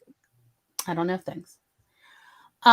Yeah, like that was a decision I made a long time ago of I could take the trauma, the rough experiences in my life, the truly horrifying things. I'm going by people's faces when I've told them the stories of my experiences. And I could let it soften my heart or I could let it harden my heart. And I chose to soften my heart because here's the thing, scar tissue is stronger than the original tissue. There's a point to that. Scar tissue is stronger. It's not as likely to tear. It's not as likely to break. And that was the approach I took. Is every time the world has broken me, every heartbreak I've ever experienced has made me stronger. So I can afford to be more compassionate and gentler and kinder with others, even when they're not necessarily behaving in kind, as long as I can figure out why they're not, or if it is appropriate. Like sometimes I just need to like keep making myself safe. Like, oh well, I'll let other people know you living under that bridge because I need to get out from under this bridge, so on. But whenever I can, I've chosen to soften rather than harden, and because I know it's made me stronger. But I've learned a lot of people that I've shared that with over my years have never heard that, have never even thought of that, and didn't know you could let trauma make you kinder and more compassionate. Like literally, it just never occurred to them. So I've definitely had a privilege of having occasional angels come into my life and give me those little tidbits that really helped me steer my life where I wanted it to go. In philosophy. And like and I'll tell somebody that, again, since I'm your sibling, but I'm not going to get into specifics, about Glory. One of the problems she has about using traumas from her life in her stories is because she's softened, it's hard for her to actually have a true villain. Almost all the villains end up with redemption arcs. And she's like, I don't think most people are ready to hear those stories of where the person who caused the trauma then also was changed by those events and realized they didn't want to continue down that road either. Now, that's not how we tend to have those conversations. But is the only kind of villains I'm comfortable writing are based on my real life villains. Like people who truly committed crimes against humanity and had their own real life redemption arc that I did not want to know about, but I inadvertently found out about. Multiple people, by the way. Yeah. But they were also changed by their own acts of villainy and chose redemption for themselves. And so that is what I know in real life. I'm not as creative as I would love to and be. the same I'm actually not for good me. At, writing two-dimensional villains because all I know are these 3 and 4-dimensional villains. I mean, it did take redemption arc is underrated. I mean, the poster back there is one of my favorite redemption arcs, and I love whoever did that Vader. One because that Vader looks just so world weary. He does. So exhausted. I feel by the so world. Seen in that Vader poster, and yeah. I have loved Vader since I was a little girl. Like I'm always like, but what about Vader? My parents thought it was so weird that. Back then, the second Star Wars movie, The Empire Strikes Back, was my favorite. And they're just like, oh, dear, this one's going to be trouble. Talking about me. Because I was like, I just love to hear Vader. And then he walks and everybody pays attention. And they're like, oh, dear. Like, so again, yeah, I love that Vader poster of like, yeah, babe, that is how it be. But I understand Glory's perspective because, like, it took me all of my 20s to get over when I found out that like the biggest bully I had growing up, not the only one, but the one that definitely literally punched me out, had taken their life in a different direction after, they had a rough time in high school. They had definitely been on a quote unquote wrong track. But in their 20s, they went into religion. They became a preacher. They didn't like it either. And it took me all of my 20s to come to grips with, I can't quite hate the person who's alive right now for the bully I had when I was younger. That they too have changed with time. As much as, I still had a lot of pent-up emotions about those experiences as a kid. Who they were now and who they were trying to be was far different than who they were. Yeah, it's a good point. We carry around that stuff. I mean, I had a few bullies at different times throughout my school years. One particularly because he was a friend and he suddenly became a real asshole and decided to pick on everybody, including the smallest kid in our class. And I'm going to kick your ass during recess and all this stuff. And I was the guy that saw him sitting on the little kid and just knocked him off. So we ended up getting in fights. I ended up losing the fights that we had because, number one, it's not as if there wasn't opportunity to win the fights. Usually I got the first blows and he was down, but when it came to really delivering the bleeding nose and fat lips, I was like, yeah, you held your punch. We'll just stand up and duke it out, reasonably. And being bigger and weightier than me, eventually he got the better of me, and I learned never fight a guy toe to toe that's bigger than you. First rule, get him on the floor. Anyway. Yeah. Well, I did that, and then I pulled a punch. Don't pull your punches with people who want to keep punching you. There's a reason that the Gracies have succeeded with their jujitsu where everyone else hasn't. Yes. They had a lot of siblings to work this out on of how does this work. And then another bully was because I mistook him for his brother. I was friends with his brother, and when I met him, they looked so much alike, I called him by his brother's name. And the guy, I don't know what their relationship was like, but he never forgave me from. Yes. Yeah. So again, it's strange. A lot of anger and aggression we see in others directed at us often doesn't actually have much to do with us. Yes. I mean, I even heard, and I can't find it anymore, but there was an article I saw somewhere where someone interviewed A Christmas Story. What's his name? Peter Billingsley? No, the writer. Oh, Gene Shepherd. Gene Shepherd. And he talked about what happened, after A Christmas Story with the real Scott Farkas and how, no, this kid had a rough life. Yeah, he had a really bad life. He did not in any way really hold Scott Farkas's behavior and bullying against him. Because, within a few years, he saw the life he was dealing with. And it's like, if anything, he seemed to, it's amazing how well he was functioning. Yeah. Was his real, it wasn't anything, he was doing. It wasn't personal, even though it felt personal. And he acted like it was personal. And I mean, that's something to keep in mind in any relationship, or, even when relationships fall apart, of it even when it feels personal, it is rarely personal.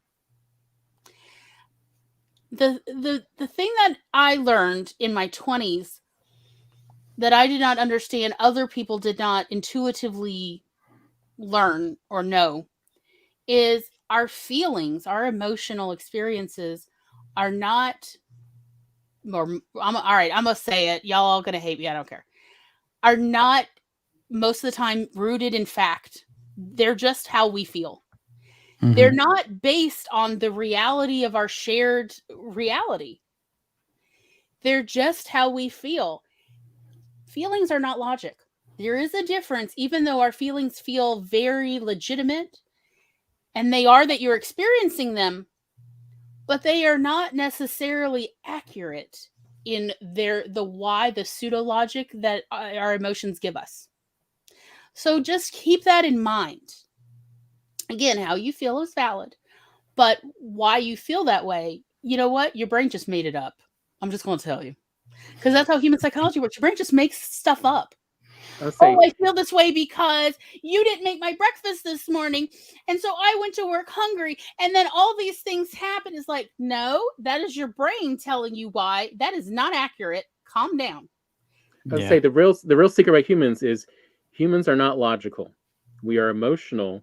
We use logic to defend our emotions. The Buddhists point out, like, life is neutral. Yes. Everything that exists is neutral. We give it. Even things that seem terrible, like, I don't know, a global pandemic. Technically, it is neutral. And how you interpret it is your business. Mm-hmm.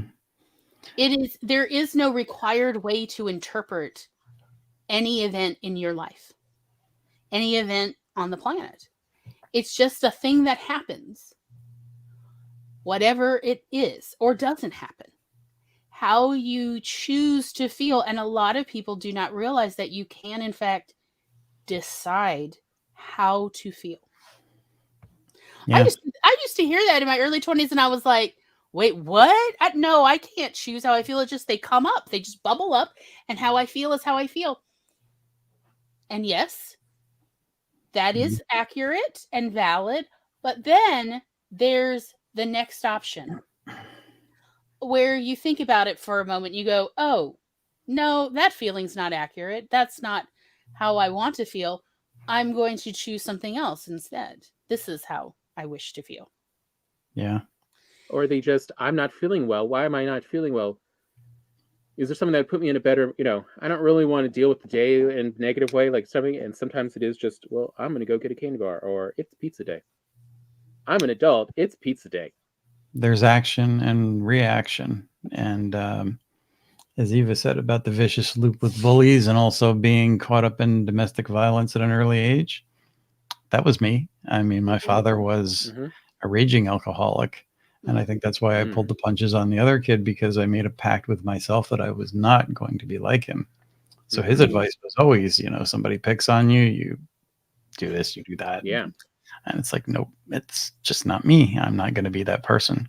So I'll stick up for the little guy, but I'm not going to be my father. I'm not your father, Luke. Versus, I'm a sadist online, as you can tell. Look at what I've done to Eva. Oh, look. Poor Eva. There's delivery. That's true. DoorDash now offers delivery from Dollar General. And CVS and Walgreens. And Walgreens. They have candy bars there, my darling. They will walk them even up your flights of stairs. I'm just saying, you don't have to suffer.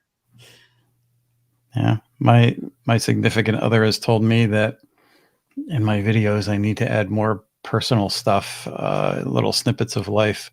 I think I've told more in this stream about my personal life online than I have in my 3 years. I feel like I know you better, and everything I'm more charmed by you than ever before, Robert. Well, I appreciate that. Maybe your partner's onto something. I don't know.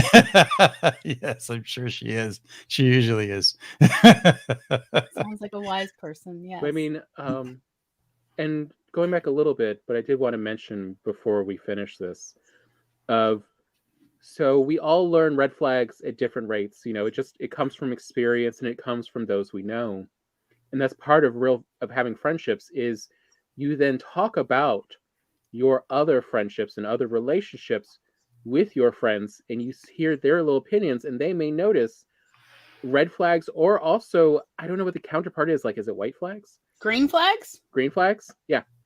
Well, there's yellow flags. I mean, like America, we have the flag system for driving. Yeah, that's true. Well, I would say white flags, green flags, yellow flags, red flags are probably well within the vernacular in America. But of picking up on both the red flags and the green flags of if you didn't notice someone, I mean, flirting, but problem is, in America, we tend to have this view that flirting is always for a sexual reason or romantic reason, versus oftentimes it's just a play. It's a form of verbal play. It's just playing. It's playing. Like we're all doing on video here is we're playing.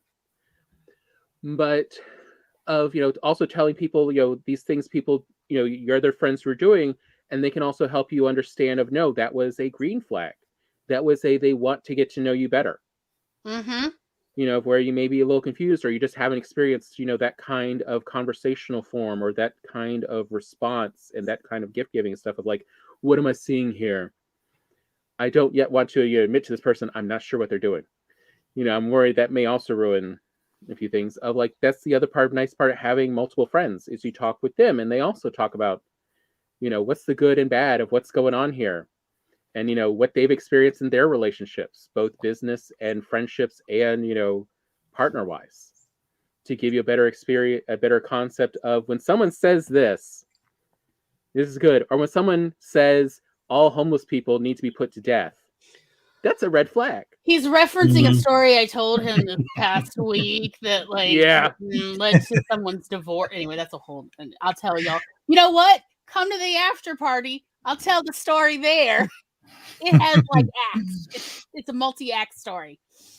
So yes. Sven says, I just want the people around me to feel wanted. That's the biggest break the circle thing that I want to put into the world. Yes. I agree. That kind of scenario, the other friends calling out red flags for me has probably saved my life. I agree. That's what our friends, to share their group knowledge is such and that you feel safe and comfortable sharing that. Yeah, it's such a wonderful thing. I genuinely believe friends are always worth the extra effort. Because like I was the one who was talking with Glory about, she was complaining about the Sims and the whole showering thing of like, all right, which specific friends pulled this on you and what was the situation? Because I have learned some of those people were flirting with me after the point. So who were they, since we know most of the same people? And I can tell you, like, were they flirting with you, or was that just their, man, be considerate? They were flirting. Anyway, all right.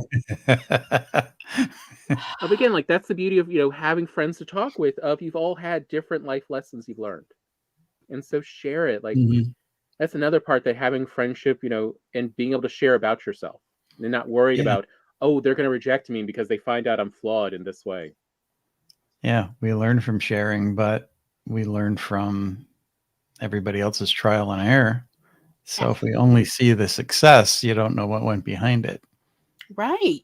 Absolutely correct. Most of us who are creators are trying to express something about life. And usually it's because there's things that we see that we want to write about and maybe correct in our own universe somehow and make people think about it in their own. And hey, Gloria, I believe you have had a similar experience to Spence's. Yep. She said I was going to be crossing state lines with a long-term friend and her new boyfriend, who she'd only met online like 3 weeks ago. Mr. Spence called my other girlfriends, who verbally smacked me. Good. Like, I will drive the 12 hours to Michigan to take you dress shopping if you stay home, or I will lie and get you arrested if you do go. Levels of verbal smacking. Justified. Of like, you two have had friends who are like, yeah, I'm just going to go drive across state lines with these guys in a van. Like, no. This happened more than a few times. Okay. So, final thoughts. Robert, got any? Is there anything still that you wish to, like, that you haven't gotten off your chest yet that you wanted to? No, I don't know if there's anything I want to get off my chest, but I'll agree. Things left unsaid. I don't know. The thing is, be kind and treat people as you want to be treated. I guess the angry ones, they will never listen to you if you don't win their trust, even if they are historically and completely inaccurate. The only way they listen is if they respect you to some degree, and you don't get respect by treating people badly. I also think that that spark that's deep down inside of us, and the reason that we do create, finding that center is something that I spent a long time working on, and I'm still working on. It's a never-ending cycle, but I think you do get better, as we said, over time. I mean, time is always flowing. We started this stream in the past, And now here we are in the present, but in 2 seconds, we'll meet the future. So life is always flowing, and you don't always know what's coming down in the world. The best thing to do is to be true to yourself and find your own way, follow your own dreams, and don't let anybody discourage you. I mean, whatever you have to say and whatever you have to create is valid. There is a message that somebody out there wants to hear or needs to hear. And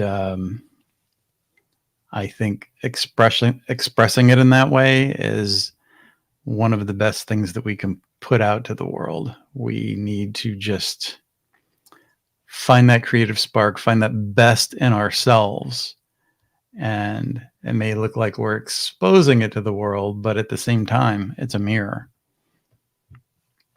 So if you like what you see, great. If you don't, keep working on yourself, because just like your story and your craft, it'll just keep evolving and changing, and that's life.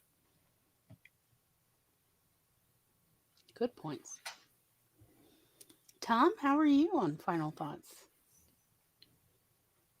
The only one I was thinking of, sort of harking back towards the beginning, about some of the problems CB has had, it's as hard as it is growing up, because we always are trying to fit in. Hence Robert was talking about the people pleasing behavior. Is that always be genuine about who you are and your opinions, because eventually your real opinions and thoughts will come out. And it's, if you're not going to stay friends, it's better that it happens earlier. Unless if you don't have enough in common, you don't. Or if this is a make or break point of view for someone, let it be earlier than later. And not in just dump on them all your thoughts and views. But if they bring something up, be honest with your views, so that you can both genuinely discuss it, because do you want to stay friends or not? Otherwise, at some point, they may just drop you when they realize they are not the person they were thinking you were. And then you have now truly wasted time for lack of just, being yourself. And so there is definitely a good point to just be yourself, including your opinions. And if someone disagrees, ask why. Talk about it. Like, that's the whole point of friendship, is you're two different people, but you kind of like each other. Why do you have differing opinions about it? What is it they know and you know? And, life is a twisty road. But you never know what's around the next corner, so enjoy the journey, because if you're afraid of what's around the next corner, you'll never get there. True. I would say one of the biggest, most important lessons I learned in my life concerning building relationships is simply to practice compassion with others. Loving compassion. And what that means is that is different from kindness or gentleness. Compassion really requires you to be both sincere and observant of others, and to communicate in an honest way. But it doesn't necessarily mean you just like, here's everything. But rather when it seems appropriate, but to truly meet people with an open heart. And what I found is, y'all maybe have noticed I got a mouth on me, and I will just say things all the time. And, you'd think that'd get me into more trouble than it actually has. And it turns out the reason it hasn't gotten me into half as much trouble as I frankly deserved is because people tend to recognize very quickly the compassion that I also have. So I'm just saying, it's a great balance to, if you're worried about you're going to say the wrong thing, or you're going to do the wrong thing, or whatever your anxiety monster is telling you, the balance to an anxiety monster that most people now on the planet have to deal with is loving compassion. You would not think it to, you would think, oh, well, isn't like the answer to the anxiety monster to chill out? Like, no, my darlings. No, the answer to the anxiety requires action. Right. That is how the only way you can calm anxiety is with action. But you need to figure out what kind of action. But loving compassion says, well, let's see what actually needs to happen. Maybe we do need to chill, or maybe we need to just listen, or maybe we need to do something else. Loving compassion is like, I still have children, well, they're no longer children writing to me, but my former students from 3rd grade and when I taught 5th grade as well, they still occasionally write to me because they know I care. I am genuinely interested in how their life is going. But while just teaching, just doing what I considered my job, established relationships with them by just being loving and compassionate with them and caring about them as individuals. Mm-hmm. And so they still, recognize that relationship, even though we haven't seen each other in 15 years now? It's been a while since I taught. I don't think I've taught since 2008, 2009, 2010. And I'm just saying, that is, I was just trying to learn how to be compassionate because I was teaching, or be more compassionate because I was teaching inner city kids. I was teaching kids with really difficult home lives. And so I was trying to just be more conscientious about the struggles they were actually dealing with. And it turned out that absolutely neutralized my own personal anxiety monster. It built better relationships with everyone in my life. And I even learned inadvertently, by accident, how to be compassionate with myself. Something I definitely did not know how to do before. And something I had not really experienced much at all in my life. In fact, when others tried to behave compassionately toward me, I would run. I would run away. I was so uncomfortable. It's like compliments. It's like I was so uncomfortable with others' compassion towards me. But learning how to be compassionate with all of these little young people who were just trying to be out there in the world, and they had already had the odds stacked against them. So I was trying to how do I treat them the best way they need rather than how other people are telling me to treat them. Mm-hmm. And I inadvertently discovered this wonderful world of everything that I just said, as well as accidentally finding out, I like who I see in the mirror now too. I like her. She's cool. She tries her best, and I really appreciate that because not everybody does. So that is my one piece of advice, just to improve every relationship you've ever had or will ever have. Really kind of meditate on and maybe even research the definition of love and compassion. See what other philosophers have said about this, meditate it on yourself, and think about how you can interact with the outside world in that way. And you'll find that there will be a lot of side benefits that you've never expected. It just happens by accident, and it's pretty miraculous, frankly. So that is my last little bit, the only thing I got to give you. I wish you the best of luck, y'all. I want you all to have all the things. Don't trauma dump on your new friends unless it's after midnight in a park car. Just outside we're supposed to be. Those can be life-changing conversations. If the stars align. Yes, the best talks do happen late at night. Unless your friend is telling you, no, tell me all your hot mess details of your past. Sometimes people just like a distraction. So, yeah. Am I telling on myself? Yes. Your compassion with me is under the assumption that I'm an okay person. I'm not an okay person. Be nice to them. They don't know better. I do. My brain logic. Yeah. As I said, it's a process. There's no rush. You are not behind. You are exactly where you ought to be. You're doing a great job of being you in this moment. And I mean that sincerely. Also, as everybody's former teacher, gold stars to all of you. Everybody in chat gets gold stars. You're all doing wonderful because you hung out this far, and I'm impressed with you. Anyway, and with that, I'd like to thank you all for coming. let's see. Next week, we are going to talk about style for all occasions. I'm sure there will be props. I have this feeling that I will bring props, so everyone else bring props. Robert may join us. I don't know. I just may. I'm not the most stylish person, but I don't know. I have props, though. Yeah, but you may be able to bring questions that we need essentially for the audience. Right? Also, Robert, style. Look at your background. It looks amazing. Shush. You're doing wonderful. Aw, yes. Stars for everybody. Good stuff.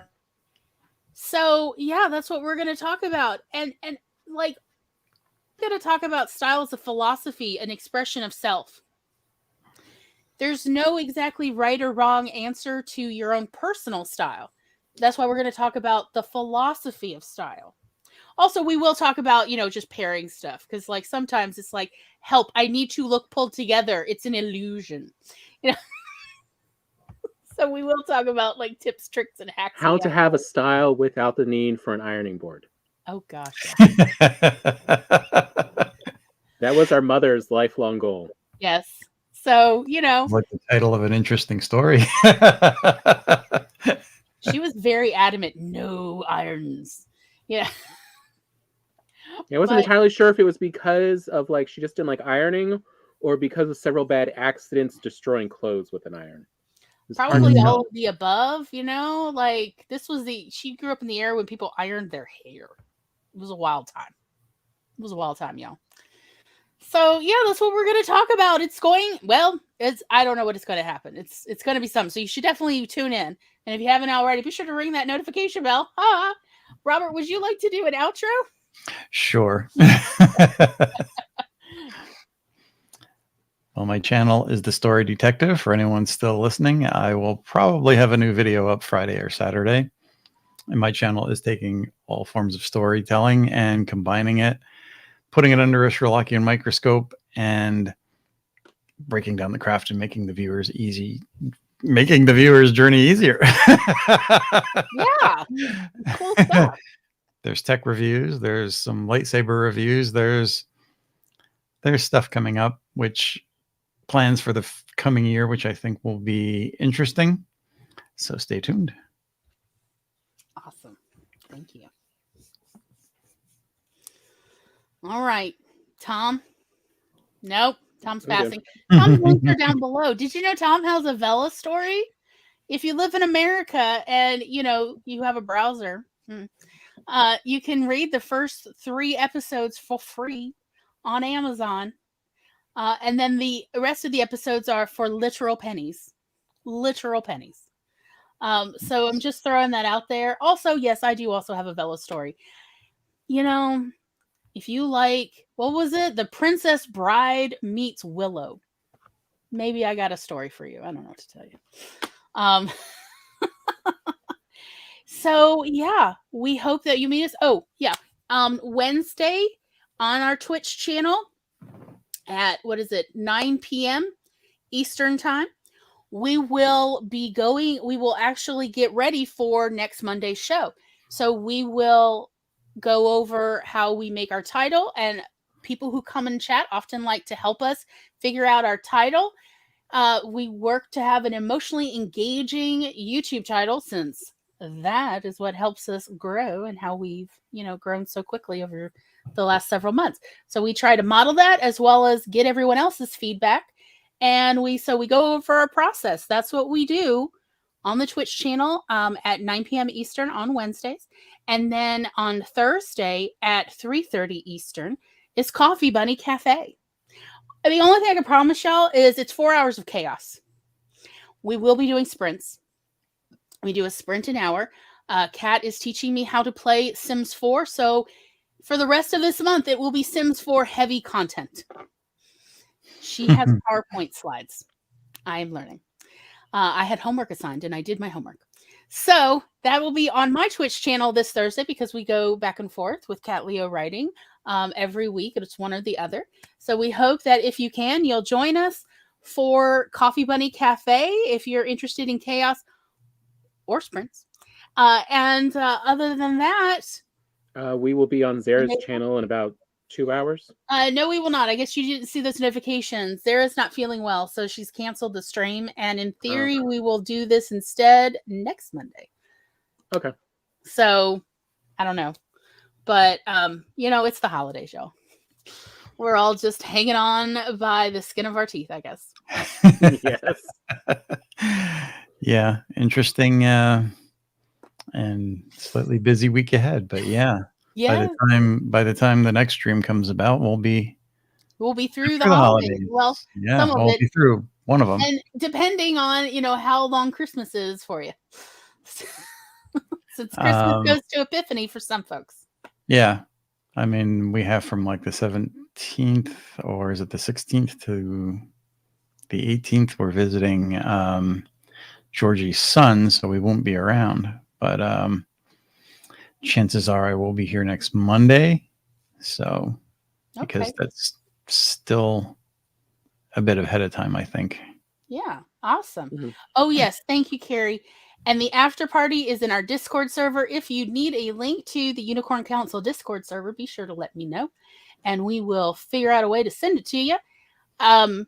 We will be meeting in the Clubhouse voice chat, and there is also a Clubhouse text chat for those who do not feel verbal but want to hang out with us and, have things to say. So, yeah, we hope we'll get to see you when we get to see you. Thank you all so much for coming. Mwah, mwah, mwah. Bye-bye. Take care, everybody.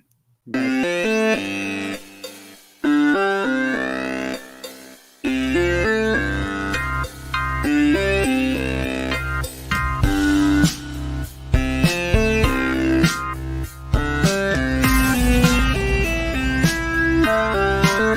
Bye.